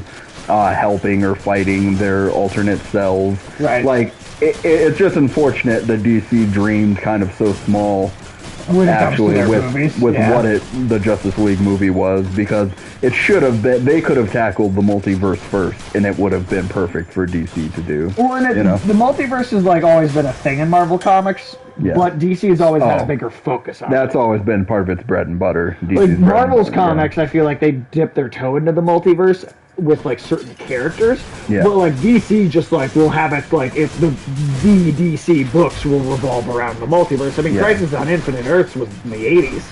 Right. That storyline came out in the 80s. Justice League was 4 hours long, so it must have been good. No, that's not how that works. Like, In fact, that's actually one of the reasons it was not good. Specifically. but yeah, like, usually Marvel uses other universes as a way to kind of update continuity of what it used other like the Ultimate universes. Universe, right? Yeah, it's totally its way to appeal to millennials, you know. Yeah. And whereas with DC, they always have their main continuity. It's just always Constantly grappling going into, and engaging other realities all the time. So, I mean, shit, even Watchmen, right, made their way in the last couple of years, that's true. right? Like, Yeah. I mean, it was kind Yeah, of... it's kind of like DC is kind of like the Super Smash Bros. Of comics, where it just brings in. But it's good because it came out in black and white. No. I mean, it did improve it slightly being in black and white. I just weirdly. don't think we should be trying to make Justice League a French art film. You don't love French art films, Sage? No. What's wrong with you, man? What's wrong with them? You used to be cool. I used to be cool. Yeah. The French never work. I'm sorry if we have any French listeners. I'm not against you. Just, kinda. I'm kidding. Let's see. So you already lost us one viewer. Yeah. Should help keep me going. Let's see. But no, not really. Maybe it would have been better if it was a French art film. I mean, it would have at least been it more... was honestly better in black and white because, like, all the little artisanal, like, lattes scene that he made. Yeah, why was there a long artisanal latte scene in Because Justice League? he meant it to be in black and white, and it looked way better in black and white than it did. But didn't even Zack Snyder actually say to some of the studio execs, I want to make a Justice League a French art film? Like, that was his actual pitch that he said? Not specifically French, but he did say a black and white art film is what I have in mind. And then I just always think of the French when I think of a black and white art film or something. I don't know why. Still, though, the fact that I just don't... It's not the right tone to take with the first ever Justice League movie. No. And, like, to try and make people like it, I'd like a French art film about people make out in slow motion in a cloud flying out there. Well, that wasn't what that movie was, though. Yeah. That you already got that. That was already a scene in the Ulysses Snyder just Cut. really liked that movie. I guess so. Alex didn't. Yeah, Alex was in I thought he was gonna die. Yeah, exactly. Very much. Oh, by the way, Ulysses, Alex will unfortunately not be here in person tonight. Over Zoom? He will be in the chat. Oh, Alex cool. will be in the chat with us tonight. Mm-hmm. But someone he knows, tested positive for COVID, so he is kind of staying home for the moment. He'll find out tomorrow. But he will still come into the chat and still hang out with us. So on tonight's Outlast stream, it's going to be me, Whenever Ulysses. I get insomnia, I just put on Justice League. Which cures your insomnia and allows you to go to sleep. Yeah, so I mean, that's not a high mark for that movie. But yeah, it'll be me, Ulysses. Tyler actually is going to come, and I'm actually going to have Tyler be the one playing the game pretty much the whole time. Which game again? Outlast. Outlast. The first person, right? Horror game. We're gonna do horror games for the rest of the month every Tuesday. But I'm gonna. Yeah, he's still gonna be in the chat, so he'll still be interacting with us. I was an idiot just now. But I could have. Yeah. But he'll be in the chat, and then Tyler's gonna actually play Outlast. I'm gonna put him in the driver's seat, unless he gets stuck, I'll take over. But then me and Ulysses are just gonna get real weird. Real weird. Yeah.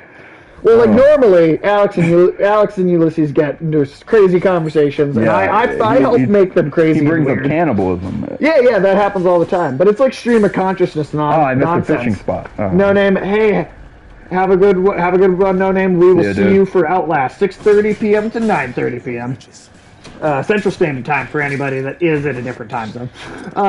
Good. But yeah. So I'll have Tyler play. Normally, me and Ulysses and Alex, we get into weird conversations, but a good chunk of my brain is going towards playing the game. Of course. This time, I'm gonna let Tyler, who actually gets actually kind of freaked out by horror games. Oh, really? I'm gonna let him play, and then we're just gonna have a weird conversation. And my full brain power can go towards the weird conversation. So I think it's gonna be a great stream. I like the sound of it. Also, Ulysses, is Sky coming tonight? Because I think it'd be great if Sky showed up for this. I think it'd be a great time. Would you be able to hear Sky? Yeah, we'll basically just have Tyler will sit here, have one headset on, then someone will sit here with no headset, and then someone will sit there with the headset, and then so we'll just go every other. So it should still be able to pick up on. Sky's coming over. She wants to see the new cat. Cool. Oh, right. So yeah, so Sky is gonna come over. She'll probably be busier trying to pay attention to the cats, rather than the game. But I still think Sky being here for Outlast is a very, very good thing. Mm-hmm. Oh yeah, because she might get scared of shit too. I mean, it's an intense game. I mean, I'm not gonna lie. I always feel bad about that time you, me, and Ulysses jumped out around the corner. And scared yeah, we did. I think, didn't you buy her ice cream? Did I? Oh yeah, we went to Dairy Queen. That's right. To make up for it. Yep. A rare, the next 3 boons you find. Yep. That's the one. Tell Sky we said hello if she's like right there next to you. Thanks again. See you. If Tyler gets tired, we can try to get Sky to play it. We won't succeed, but it would be fun to try.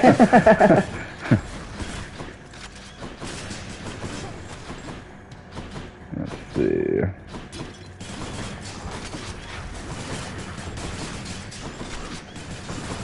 But no, I do want to try and get a lot of horror games in as possible this month. I mean, Hades obviously is not one, but I didn't really want to stop playing that. It's got kind of a horror monster vibe. I mean, it's Underworld. It's, Yeah. there are still monsters in it, but I wouldn't count it as a horror game. No. Maybe on some of the Tuesdays in October we could like take a break from Hades to do we could pick like a short horror game and like play it through like an indie one that's only a couple hours long. Oh, definitely. Something like Makes that. you impervious longer. I am actually going to go use the bathroom real quick. If you want For to sure. hang out and entertain the chat, for I just a moment. I shall entertain with my game playing, hopefully. Ulysses is always that great. Yeah, no, Ulysses. Put him on the spot. That's right. Earn up to 100 coin. Let's do that. Entertain us. Interloper. What are you, Walking Phoenix from Gladiator? No, I'm gonna break Sage's probably expensive headset if I start dancing while playing a video game. Which I know you might not mind, Ulysses, but Sage would probably make me pay for it, so I'll just skip that for now. Eat all his food. I like how I should do his taxes wrong too, right? It seems I need to look for better help. Let's see. If it looks weird, the fact that I'm looking to the side so much, that's just on the camera. I'm actually looking directly forward when I play this video game. Let's see. Let's shop. Oh shit, how'd I forget the coins? Nah.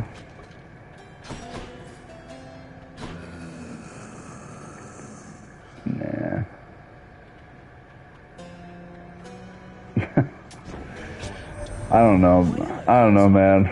I'm not so far liking any of your suggestions, Ulysses. Must be some sort of... Let's see. Swift Flourish. Ooh, that will help with money.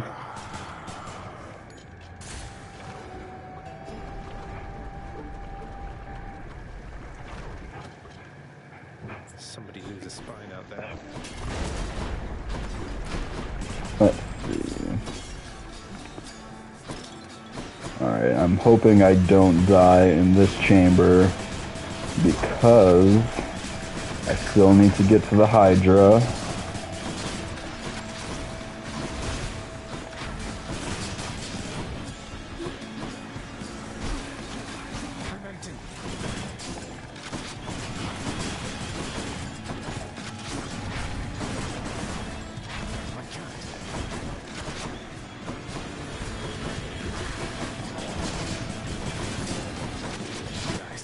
So far, I have not liked any of Ulysses' suggestions, Sid.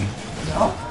No, because at first Ulysses was saying I should stand up and do a dance while playing your game, and I said I'd probably, drop your probably expensive headset and break it. So That might happen. yeah, so I decided against that. And then he said I should eat all your food. What? That's my food. Well, I'll tell Ulysses that when he gets... Hear me on my authority. Let's see. Damage. Yeah. I'll just get some of that good old aid from Dionysus. Get Dionysus' aid. Yep, I'll get some aids from Dionysus because I'm lacking that right now. Alright. Oh no, where's Than? Oh, there he is. I got the message that you need assistance, Zagreus. You don't ever assist me, Thanatos. You compete with me. There's a fucking difference, dude. Mail his cats to me. That's what another thing Ulysses just. I don't think they'd like that. Third cat is definitely the least kind of like taking a little longer to make your steps. Right. Nothing wrong with that.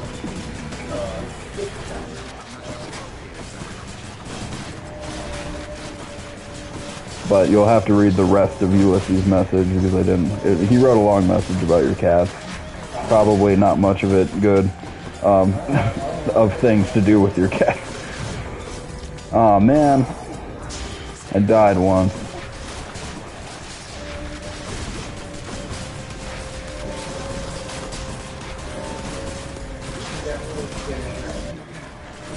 Oh sure.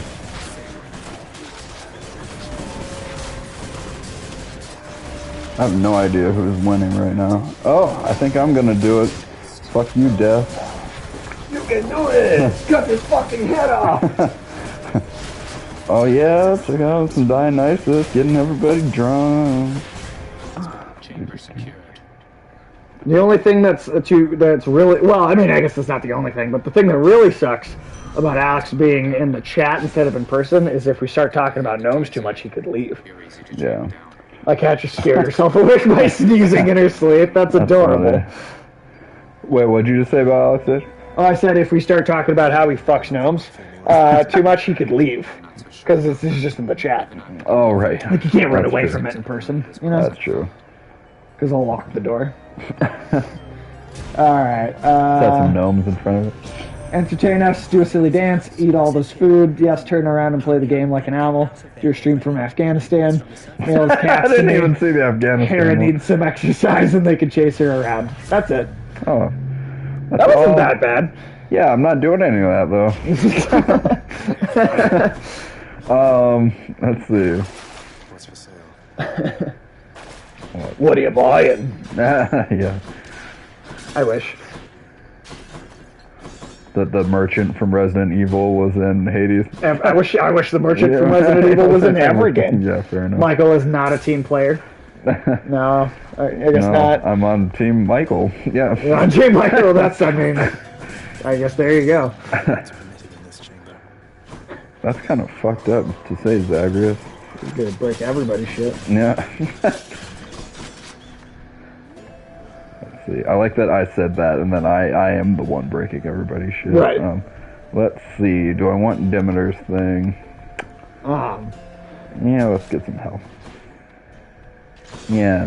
I am looking to try to get some more multiplayer games on the stream at some point too. And once I get a capture card and a new computer and I get that stuff up and I can start streaming off of other consoles, then we could do like some Switch multiplayer. That would be cool. I bought WarioWare. Oh, did you? Yeah. This is something for me and my girlfriend to play. Just like a fun kind of fuck off game. Yeah. Totally. I would play that on the stream. Yeah. If I could hook up the Switch to it, I would. I think it's the first WarioWare I've gotten. Like, I remember wanting to get one back on the Wasn't Wii. it always a DS game, though? Or was it on the Wii? There's one on the Wii Okay. called, like, Shake It or something. Shake it. And I always remember wanting to play that one, but I never got it. So this is the first actually Wario game I've ever bought. And, I mean, I knew it was micro games, but I do wish they were a little bit longer. Isn't that what they've always been? Yeah, they're like... In fact, I think this new one actually has more to it than the other ones. Yeah, I mean, there are 200 games in it. Oh, shit. But again, they take like 10, 20 seconds at the most. Yeah, to play. that's like, so, I mean, it's like, Yeah. it doesn't take you very long to just have seen them all already. I just feel like I wish every minigame was like at least a minute long. Right. I mean, I guess I don't know if that would then meet the definition of micro game. Right. Because all I ever knew the term micro game from was I mean, I'm just thinking of, from like- Wario, but Right. I mean,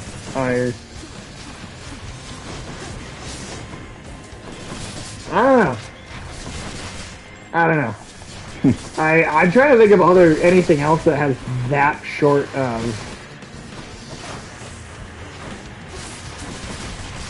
just that short of like mini games even like It almost makes me think that the Wario stuff is better served as like the mini game levels in Smash, where it's like the couple second little, you know, mini challenge in the level. That is But Sog, welcome. How you doing, Sog? Welcome in. We're just doing some Hades. I don't know if it'll be. We'll probably at the end of this current run, we'll probably be where we stopped today. But probably it's already 4:30, so yeah. Who knows? You may even have to complete my run for me if I have to leave before work. But hey, even if this stream does end soon, we will be coming back at 6:30 p.m. Central Standard Time for Outlast. Do that for like 3 hours. Oh. 3 hours. Plus, we got to play there's an expansion for Outlast too called Whistleblower, which honestly is even more fucked up than the main game. Oh, really? Like way more fucked up, I think. Damn. So we'll play the main game and then we'll play the expansion, and we'll do both of those. Not tonight necessarily, but like over tonight and then next Tuesday. Right. We'll probably play the whole thing. Oh no. Good. Oh, you do have to. Okay, I don't feel bad about that then. Whenever you cut off one bone or two more, fuck you. Jesus Christ. God. Let's see. Did I just... Oh, no, I'm still in... we, like, still barely ever talk to Achilles' boyfriend in Elysium, do Well, we? he never shows up. Oh. Or at least not very often. He's fucking flaky, that Patrick was. He is. I don't know what Achilles ever saw in him. Here's some interesting news, Michael. Yeah. So there was a rumor. There's rumors getting spread around, and then a website called Gamatsu reported on it. And they don't typically report on. Like, I don't know if I've ever seen them get a story wrong, or it's rare at least. But they don't report on like clickbait rumors, right? Like they wait till they have a source and like there's real info, and then they report a story, right? So I trust when they publish something, I generally trust it. They were the ones that they posted about the Dead Space remake before it got revealed, and that was when I was like, oh shit, okay, so the Dead Space remake's real. It was only because they posted something that I was like pretty sure. Yeah. So they posted this rumor about 3 games, all Konami. Guess what? Challenged Ted to fight with blood vials and lock on for a total of 1,500 bits. Gotta enjoy that. Oh, that's gonna be awesome. I work on Friday. I work my day job on Friday, but like I'm going to try to stop into that stream because that's going to be hilarious. That is going to be hilarious. So Mad Ted's another streamer. He's also doing Bloodborne. Oh, sweet. And Sog here challenged him to like a player versus player like fight basically. Oh, hell yeah. And Sog is like a really, really, really, really good like expert player of Bloodborne, so it's probably not going to go very well for Mad Ted. And I'm here for that. I'm here for that stream. That's going to be awesome. Oh yeah. But no, so this it's 3 games. This rumor, they're all Konami games, which is the thing, which is why it seems like hard to believe. Right. Konami's been like just refused to even make games for a while. But supposedly they're basically lending their IPs all out to completely different studios, right? Like not non-Konami studios. Supposedly there's a Castlevania revival, some sort of new Castlevania. There's this supposedly a Metal Gear Solid 3 remake. Oh shit! Happening like full like ground up remake. Man, it's like I didn't choose Lawrence for that. That's gonna be awesome. If I can't catch the stream when it's live, I will go back and watch the VOD afterwards. Absolutely. But then the third thing, which is the one I was the most excited about, which again, it seems like a bullshit rumor. It does. It seems like something that would not be true. But again, because of who reported on it, it makes me think that it is true. And that is that Hideo Kojima is going to be making his canceled Silent Hill game all these years later. Right, okay. And here's the logic where I think it does actually make sense. Hideo Kojima and Konami had their big falling out, right? So it's like, well, why would they ever work together now, right? After that went so horribly wrong. Here's the thing. Kojima went and started up his own game studio. Sony gave him a ton of money to do it, right? Now Sony, the name Metal Gear Solid always sounded to be like cyborg porn. I mean, I guess it's not my first. It didn't occur to me. Yeah, it didn't occur to me, but like, hey, now that you say it, I guess I can kind of see it. But here's why it does. It could make sense though. Kojima got a new studio, right? Partially funded by Sony. He made Death Stranding a Sony exclusive, right? That's cultured as fuck. that's great. Now, Sony can essentially make a deal with Konami and say, hey, Sony, the company, we'd like you to lend us the Silent Hill IP so Sony can pick a random studio and have a game made, right? Mm-hmm. And then Sony can go to Kojima and the Kojima production studio and go, hey, we've got the rights to Silent Hill, and we want you to make that Silent Hill game that you got canceled on you back in the day. And in that way, Kojima doesn't deal with Konami. Konami doesn't deal with Kojima. You have Sony acting as this middleman, right? So that there is no the like animosity or ill will between those two. Like doesn't necessarily have to actually come up at all. Right. So we'll see. And then another thing that makes this whole rumor seem even more likely to be true is the fact that the studio, I can't remember what it's called now, but there's a studio that's rumored to be doing that Metal Gear Solid 3 remake. And they basically came out and said, confirmed that they are working on a unannounced remake, AAA remake of an action-adventure stealth game. Oh, okay. So, like, without saying what it is, that feels like that's what it is. Right. It also would make sense for Metal Gear Solid 3 to get the remake treatment because they made those, like, high-definition, like, 4K cutscenes for their pachinko machine. I don't know if you remember that, but everybody was pissed. It's like, you're going to spend all this money and make these, like, amazing-looking cutscenes and they're just going to be playing as a video on a pachinko machine? Are you kidding me? So they've actually got a bunch of the cutscenes for Metal Gear Solid 3 already remade, looking all nice and modern. Oh, sure. Right? But they made them for this fucking gambling machine. But they could, in theory, they could take those cutscenes and then give those over to the studio, right? And have them, they could. Some of the work's already done for them, right? Like the cutscenes are finished. They just got to make the game in between the cutscenes. So we'll see. Right. I don't know. We'll see. Shit. But we might be getting Hideo Kojima's Silent Hill game after all these years. That might be a thing that's happening. I'm not going to be 100% confident, but based on who is reported on it, I fulfilled a prophecy. It makes me think it's true. Cool. Yeah. I fulfilled a prophecy. Sweet. Which one? So we'll be able to collect an award. Probably having used all of Athena's boons once. Cool. Besides her divine protection, of course. But right.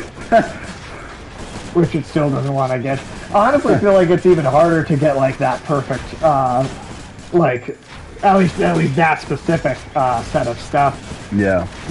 Than it was to get like the perfect run of weapons and stuff in Returnal. Oh, right. Yeah. Well, I used to be able to get divine protection a fair amount of time from Athena. It seems like maybe it's because we're not far enough into the game to have like gotten it yet. Well, once we're unable to unlock a couple more things in the Mirror of Night, there will be something that will allow you to kind of force it. Sort of make it more likely. Provide a different set of 3 boons to you than the one you just got. It's like gambling on another 3. Okay. And they will not be any of the 3 you just got, so it increases the probability. It makes it more likely. Okay, yeah. That's cool. So that helps with that, but hell yeah.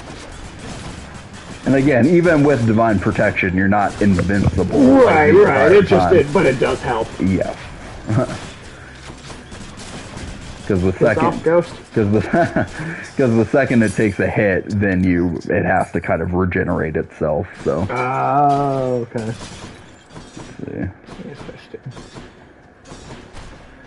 God, was there any other Shadow's Hammer bullshit news bad movies, bad just things that are bad ideas? I'll even try and think of good stuff. I mean, we can do that. I know it's not our we thing just here, we like but bitching. Yeah, for sure.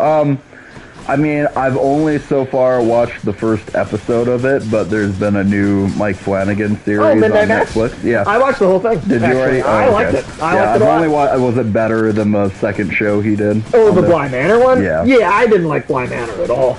I thought Bly Manor sucked. I thought Bly Manor had a good kind, even though like it hasn't invested you in these characters a huge amount up to this point. But the last episode of Bly Manor, I thought, oh, for whatever reason, I'm like kind of invested in this metaphor for one of the characters almost having like AIDS, basically, just like saying that they have this finite life and knowing that they're going to die at this point in time and not really telling anybody about that. I thought that was a captivating drama. You know, the way you describe it, that sounds interesting, but like looking back at my memory of it, it didn't strike me as interesting in its execution. Sure. But I mean, the first episode of this. Oh, Midnight Mass. It's only 7 too. Only 7 episodes. It's only 7, and I thought that I really liked it. I thought it was great. Because I love how again damn it! Why did I should have looked. Oh, sorry. Hold on. The people who made Agony made a new game. It's basically just Doom 2016, but with genitals and sex. Oh. That sounds uncreative. No, Midnight Mass, I really liked it. I mean, we'll be spoiler light here. We won't. Oh, I've only seen the first episode, so we won't get into it like in super detail. But I like how he plays with ghosts always. This particularly Mike Flanagan, because it's always. I mean, at first the ghost with the glass in her eyes and like the siren light shining off of her. At first that was reminiscent to me a little bit of that ghost. Mass? Yeah, at first it was reminiscent of that ghost in Bly Manor, that main girl kept seeing in the first, where it's like, okay, it's a cool visual. I hope they're not just going to rely on this the whole time like they did for like... Yeah, no, you know what? I don't... I'm trying to think of how to say it, to talk about it without, like, really getting too into it, because, like, I think you'll be...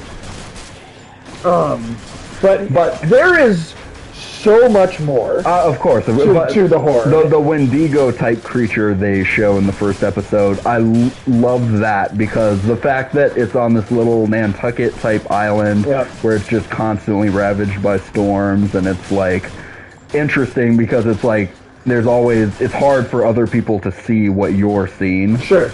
So I love that conceit just in the first episode. No, that's totally. I thought that was great. I can't wait for you to watch more of it, honestly, because I feel like once I've watched all of it, then we can do a little review while we play about it more on stream or whatever. I'll say I watched the first episode of Squid Game. I know everybody's just talking about I watched the first couple of minutes with Olive of Squid Game. I hated what the fuck I was seeing. Did you? Yeah. Really? Yeah. What about it? I'm just not always the biggest fan of, I don't know, foreign film type material, and it was just I don't know, I guess what we expected it to be. I don't know if we expected much going into it, but just these and plus they had this English dub. Does it have an English dub the whole time? You're watching it wrong then, I'll just say that because there is just in Korean with subtitles. Oh, thank God. That's how I was watching it. I should have watched it because it was terrible. Yeah, that's where now I understand why it didn't work like at all for you, because the live action dubs especially are like those are never good. Yeah, go back. I swear, check it out. All right. Make sure you're watching it in Korean. Okay. With the English subtitles, and let me tell you, dubs are for scrubs. It was called Succubus, and it was trending hotness and Steam, probably because Steam users are gross. Yeah, that's true. That sounds like an awful game. I'm not going to play it. But no, by the end of the first episode, I would describe it as Saw meets Daft Punk meets one of those obstacle course like TV, like game shows. Okay. That's what it becomes. Okay, it's like if Daft Punk was running one of those obstacle course shows where people were actually being like fucking murdered by the obstacle course, like violently.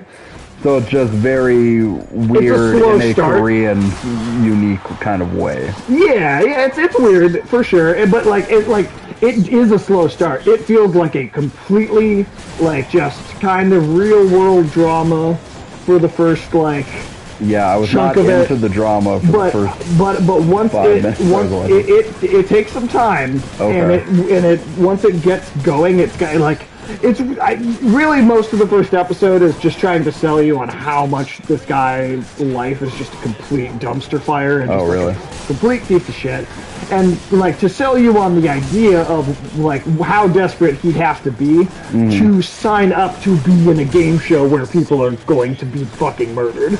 You have to be a willing participant. They don't tell you what's going to happen, but you have to be a willing participant, right? They give them all these chances to turn around and to not do it. Then they're like, well, but what's the rules? We'll get money, right? Yeah, you'll get money, but we're not telling you what's going to happen. But are you sure? Are you sure? You have we were giving you a lot of opportunities to turn back. Right. They do that. They give them a bunch of chances to not do it. But then once it's in, it's brutal. It's actually super fucking violent. Legally, you can't be a willing participant if you don't know what you're starting. Well, okay, but it's also Saw, so they have to kind of, They sort of have to sell you on it a little bit. But yeah, I mean, it's it's still a little, it's still going to bend the rules of, believability a little bit for sure. Grant, I'll absolutely grant that, but yeah, if you can kind of sit through some of the regular kind of normal real world drama. Yeah. For most of the first episode. The last 15, maybe 20 minutes of the episode is the first really violent game show game. Right. So within the first episode, the last 15 minutes of the first episode are what really give you the premise of the show, I would say. Yeah. Okay, yeah, once it got to that point, I was into it. I was into it there. All right. It might be slow to get to that point, and I don't know how it pans out overall. I don't know if it is good They're not all out in one season? No, they did. I just haven't watched more. I just haven't gotten to more than the first episode. Sure. So I don't know if it holds up. The concept holds up, or if the story is interesting across the season. But once it gets to that, I find it very hard to not want to watch the next episode. Interesting. Okay. I'll give it a shot then. Yeah, it's just the style of acting I thought was too over the top at first in the first 5 minutes. Yeah, I was struck a little bit by it too. I was. And plus it was too much of traumatic flashback for me. When he's living with his old mom, it reminds me of staying at Aunt Lynn's right now. Because when he's just making those faces God damn it, would you stop standing up? You're just going to break something. God damn, you're too old to be standing up. Well, give it a couple of extra minutes, then he steals her credit card and starts stealing all her money and then betting at the fucking racetrack and then then he wins a couple of million fucking I don't know the name of the Korean currency South Korean currency off the top of my head. But he earned millions of dollars, I'll just say for the sake of it. And then immediately he walks outside the racetrack, and 6 different groups of money sharks are just standing there, all all right, where's our money? Because he has borrowed from every fucking money shark in town. Sure. And then they fuck him up, and then he loses that money, so he can't buy anything for his daughter's birthday, and I think they sell you on this guy's life just being shitty and it being his fault that his life sucks. That's one champion unseated. Is fun bucks? Okay, I don't believe you. I don't think that's true. For spending on Korean prostitutes, why is it fun bucks? Fun bucks? Yeah, it can't be fun bucks. That can't. I don't know what the currency is called, and I'm willing to admit that, but I don't think it's fun bucks. There's no way that's true. Well, I have a fucking computer. You can trust me. No, I can't. You can trust me. I can't trust you. you. That's the least trustworthy thing you've ever said. Yeah, it's like, come on, right? You can trust me, okay? Yeah. Like, you think I'd stab you in the back with this knife I'm Yeah. holding? Come on, turn around. You can trust me. I'm just holding a knife because I like a knife. When have I ever steered you wrong? With a lot of information, when we watch actually. crap or when we watch That's Alex, I feel like, mostly. I know, but I mean, we've all done it. Well, we've all done it to each other, but I feel like Yeah. us three gang up on Alex, and then Alex Yeah. is the one that, like, tries to gang up on us, but he can't Well, I because feel there's like only one of most- them, and it's funny. Yeah, I feel like most of the time with Ulysses, it's like something Sky recommended we watch, and then So it's not Ulysses doing yeah, I it, it's know, Sky doing yeah, I it. know, but I'm still kind of blaming Ulysses a little I bit. know, I would blame Ulysses for that. He's complaining along with the rest of us. I know he is. That's true. He hates B-Stars just as much as it takes all three of us to mash Alex. Yeah, see, exactly. yeah, Exactly. it takes all three. It does. No, that's Yeah. absolutely true, though. Okay, I'm just going to look it up. Korean currency. Because I want to I know. feel like I've heard it before, but I want to know what it's called. One. it's called one. One. W-O-N. One. Oh, A single one is divided into 100 a single geon. one. The monetary subunit, the geon is no longer used for everyday transactions, and it appears only in foreign exchange rates. So the one or the geon, that's your Korean currency. I thought about how I didn't know it, and then it took me a moment before I remembered that we all have these magic computers in our pockets. So, Right. well, that's me being stupid. Oh, dude, did you see the trailer for The Spine of Night? No, I don't know Oh, what that is. dude, that looks fucking cool. Oh. It's like a horror animated movie that's Shit. like rotoscoped animation and also like heavy, the like old like 80s movie heavy metal. But like if that was well, maybe you have rotoscoped. shown this to me. I don't know because you've shown me. No. I just saw it for the first time Oh. like yesterday. Oh, okay. Or like No, I the have day, not. like within the last like 2 days, I discovered this. Okay. The Spine of Night looks fucking cool. Damn. That looks fucking cool. All right. Like you gotta see the trailer for that. Damn. Like we got about 12 minutes before I know, you actually I gotta hate that I go. have only 10 minutes. Stupid job. If nothing else, like look up The Spine of Night and All watch right, it I for will. yourself. Yeah. I really do. I think this looks like a fucking awesome, and it comes out like this month, I think too. Shit. Like it's like it's like they just announced it and it's coming out like real soon. Although it's probably been out there for a little bit and I just haven't heard about it. But Sure. Well, you probably don't. Do you have any availability Thursday or Not yet. Okay. However, starting November, November? I don't know what day November. It might not be November 1st, but sometime in November, I will be switching to all morning shifts, which means I will get done with work at 2 p.m. every single day. Oh, I see. So in November, we could probably starting next month, we could probably start working in those like extra Thursday streams. That would be a good, yeah. Because I brought it up to at work. I was like, hey, you guys hired me to be a morning guy. I know that you're short-staffed, so that's why you need me in the evening. Cool.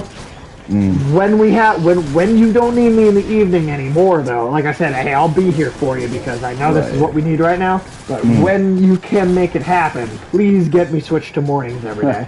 Right. That will be happening in November. That's awesome. Oh, yeah. I hope I get Which means support I'm going to fire. be getting up at like 6 a.m. I think every day. Which honestly is sure. fine for me. I can get up in the Right. morning. It works. I get my whole work day in the morning. There's a day afterwards. Maybe I go to sleep a little earlier at night. I'm fine with that. I am way more productive with my time in the afternoon if I work in the morning than I am if I work in the evening and I've got like a bunch of time before work. Like I'll sleep in late. I won't get anything done. Oh, right. I don't know. It's like I find it way harder to be motivated to do things if I work later in the day. Sure. That makes sense. It's almost like I'm saving my energy for when I go to work. So wake up that early, I'm like a vampire watching the sun come up. I know. As in you're gonna catch fire. Or, Yeah. No, but you just don't have energy if you get up that early. Right. No, and I get it. I'm weird. Because like tonight, I have to stay up all night long and do homework, and then on Thursday morning, I have to get up at like 5:30 in the morning. to pick up a shift at AAA. So Yeah. I don't even know. Well, you're working 2 jobs, a night job and a day job. Like that, Yeah. like that's like a whole other like fucking story. Well, of being and trying to fit drained. homework in on top Homework of it. and classes. Yeah, that's. But- I mean, yeah, I don't envy you. I don't. I mean, it's only. I mean, it's almost Technically, I done work already. 2 jobs now, but one of them Yeah. is this, so I Right. don't count it really as Well, a job. that's a good situation to be in. Yeah. Say someday maybe we can make it a whole full-time job. Hopefully, hell Someday. yeah. Sunday. I'd love to do this as a full-time. I really would. I really would. I know That'd be people awesome. that do, so Yeah. I mean it's not impossible. Man, No. okay, so like Twitch got hacked, right? You just told me Yeah, a little bit ago. I told you earlier. Yeah. But because Twitch got hacked, and for the most part, I think everybody just changed their passwords and things are fine. Right. But one thing that did get leaked out is like how much money streamers are making. And really? like there are some of these streamers that are taking in fucking hundreds of thousands of dollars a day. Wow. Some of these fucking streamers. And I'm like, God damn, like how is that even possible? Well, if you're rolling into that kind of money, you better tip me every time I come here or something. I'd love to pay. I'd love to pay you and all Yeah. of the co-hosts that come Right. in and do this. I just have to get to a, Yeah, of course. you know, I would just have to get to a point where I'm making enough money to one, be financially stable from only doing this, and then make even more to where I can start paying other people to come in and make the stream. And then again, just No, believe wanna me, do that. I really I've do. had a very realistic. I am shocked that I've made as much money as I have. Right? Yeah. Like I didn't. Exactly. That's ridiculous to me that I've made any so far. Like, I'm not gonna think to ask you for money at all until I noticed like Murcielago sitting out in your front in the driveway there. A lot of them also just make minimum wages or less, though, not just to discourage you, but you got to be in the big Exactly. swing and dig. No, 100%, dude. Right. The fact that I've made any money is blowing my mind. Yeah. Right? Like, I expect no progress, and then it happens, and again, it's like a thing, you have no expectations for yourself, and then, like, Yeah. when it does work out, then you're like, you get to really be happy about it, because it's like you didn't get your hopes up ahead of time. Exactly. So it feels like more of a surprise. That's what I'm doing. Yeah. That's what I'm doing with this every step of the way. But the thing that does give me a little bit more confidence is how many other streamers keep coming in. Like streamers that have a decent following that keep coming in and telling us that they think our videos are awesome. Like there's actually a number of other streamers that are like successful that have come in and been like, dude, you're like these videos are great. Like we love. Oh hell yeah. Like so, I mean, again, I don't want to let it go to my head and think like, oh, I'm doing a great job. But like, it is encouraging. It is encouraging to at least keep doing this, what we are. Damn. Right now, I'm fighting about the second or third hardest boss after Hades. Well, Charon is probably the hardest boss. Charon, right? Because we haven't even tried to fight him in this game yet. But this little mouse. Yeah. Called the Tiny Vermin. Of course, it's the smallest fucking. Yeah. There was a boss in Dark Souls 2 that was literally just a gigantic swarm of rats, and like you didn't know which one was the actual boss rat and which one was just the minion rat. Right. So like you didn't know which one was the right one to hit until you started hitting it. Right. That was a fun fight. Took a couple tries. Yeah, like I said, I don't expect to receive any money from you unless I see like one of the Michael Keaton Batmobiles sitting outside here. Then I'm like, all right, dude, I don't think I'd buy something that crazy for myself. So I'd buy a Batmobile. That's just me personally speaking. Well, I mean, I'd buy awesome. a Batmobile. It would be awesome. To be perfectly honest, if I had fuck off money and I could just be weird, I could just be a weird rich person like that. Yeah. I think the car I would honestly, I kind of want to buy the. I kind of would want to get the 73 Impala. Well, yes, that's my real dream car. But I also have said for a long time. Oh my god, this mouse is fucking me up. Oh, well, there are so many people you see driving around, though, with, like, painted mystery machines. But I'd, like, pay someone to do it so professionally that it really looked like the car. Sure. With a van. So I also want a van because, like, that's the most fun vehicle to go to the drive-in in. And be high in. Yeah. It'll make you think you're living that 70s show or something. Or Scooby-Doo. Or Scooby. They were shit. definitely high. You know they thought, that's the only reason they thought Scooby was talking, was because they were all stoned out of their goddamn mind all the time. I beat the tiny vermin, man. Nice. I beat that little mouse.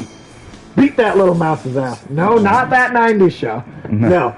I mean, I guess we haven't seen it yet, so we don't know exactly what it's going to be like. But I have no interest in watching. No, I know. I'm just saying, like, you know, I'm just saying we haven't seen it, but like, I definitely don't think it's going to be good. Right. It is 4:56. I know. I'm gonna hand it off to you now, actually, while we're talking about.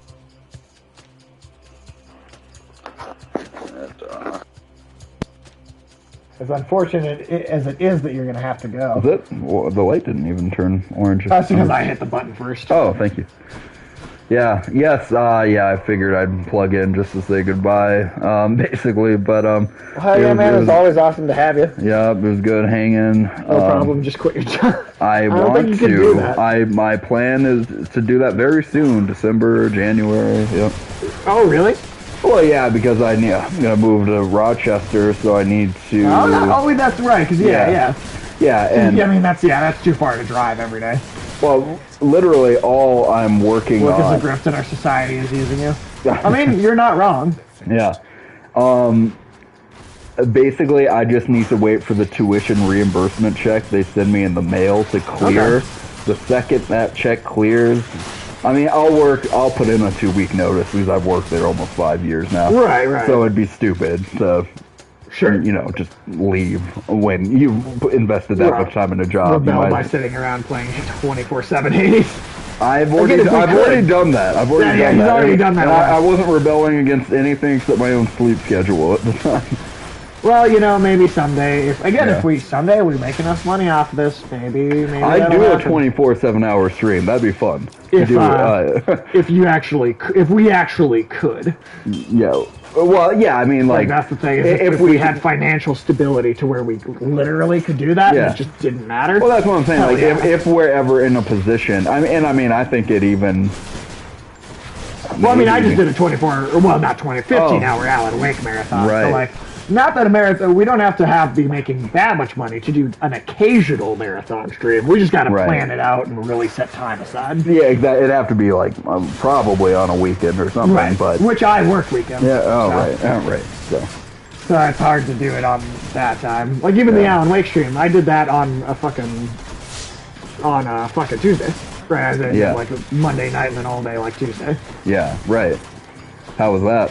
Oh, it was great, dude. Yeah. That went very well. It was like the most views we've ever had on a video without getting rated. Because there are a few videos where we got like rated by Double Toasted. Right. It's like the viewer number on that; those are just massive. But like we didn't get a raid the whole time we were doing the marathon stream, and it was still like the most viewers. You'll have to look into that Teachings of Monk comments after. Oh, and always remember to hear yourself when. Yeah. Because that's easy to forget to do in these levels, in these chambers. Oh, dude, I might as well stick around for a minute. Where this is going? No, I'm gonna die. Yep. Shit. All right. Well, hey. You were here until the end of the run anyway. Yep, no, I'm glad for that at least. All right, let's do an awkward handshake now. Why? Why are you doing that? Because that's my way of saying goodbye. And all right, thank you for being with us, everybody. No, it was good. Thank you for being on the stream. Red-green thing. Someone here follows the teaching of Monk, and if not, are you willing to convert? Private message me more or come on a stream later and talk to me about the teachings of Monk more, because I'm curious. I don't know what that means, but I am curious. But yeah, we'll be back at 6:30 p.m. Central Standard Time for Outlast. We'll be taking a bit of a break here. We will raid someone in the meantime. However, let's go find somebody that's streaming. Let's find somebody who's going right now.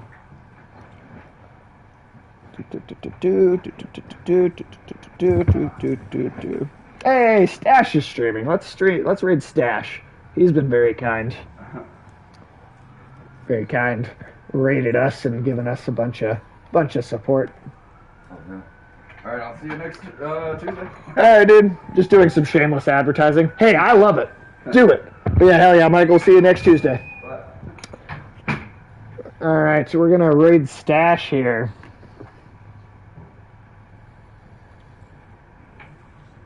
Yeah, but seriously, thank you all for coming in.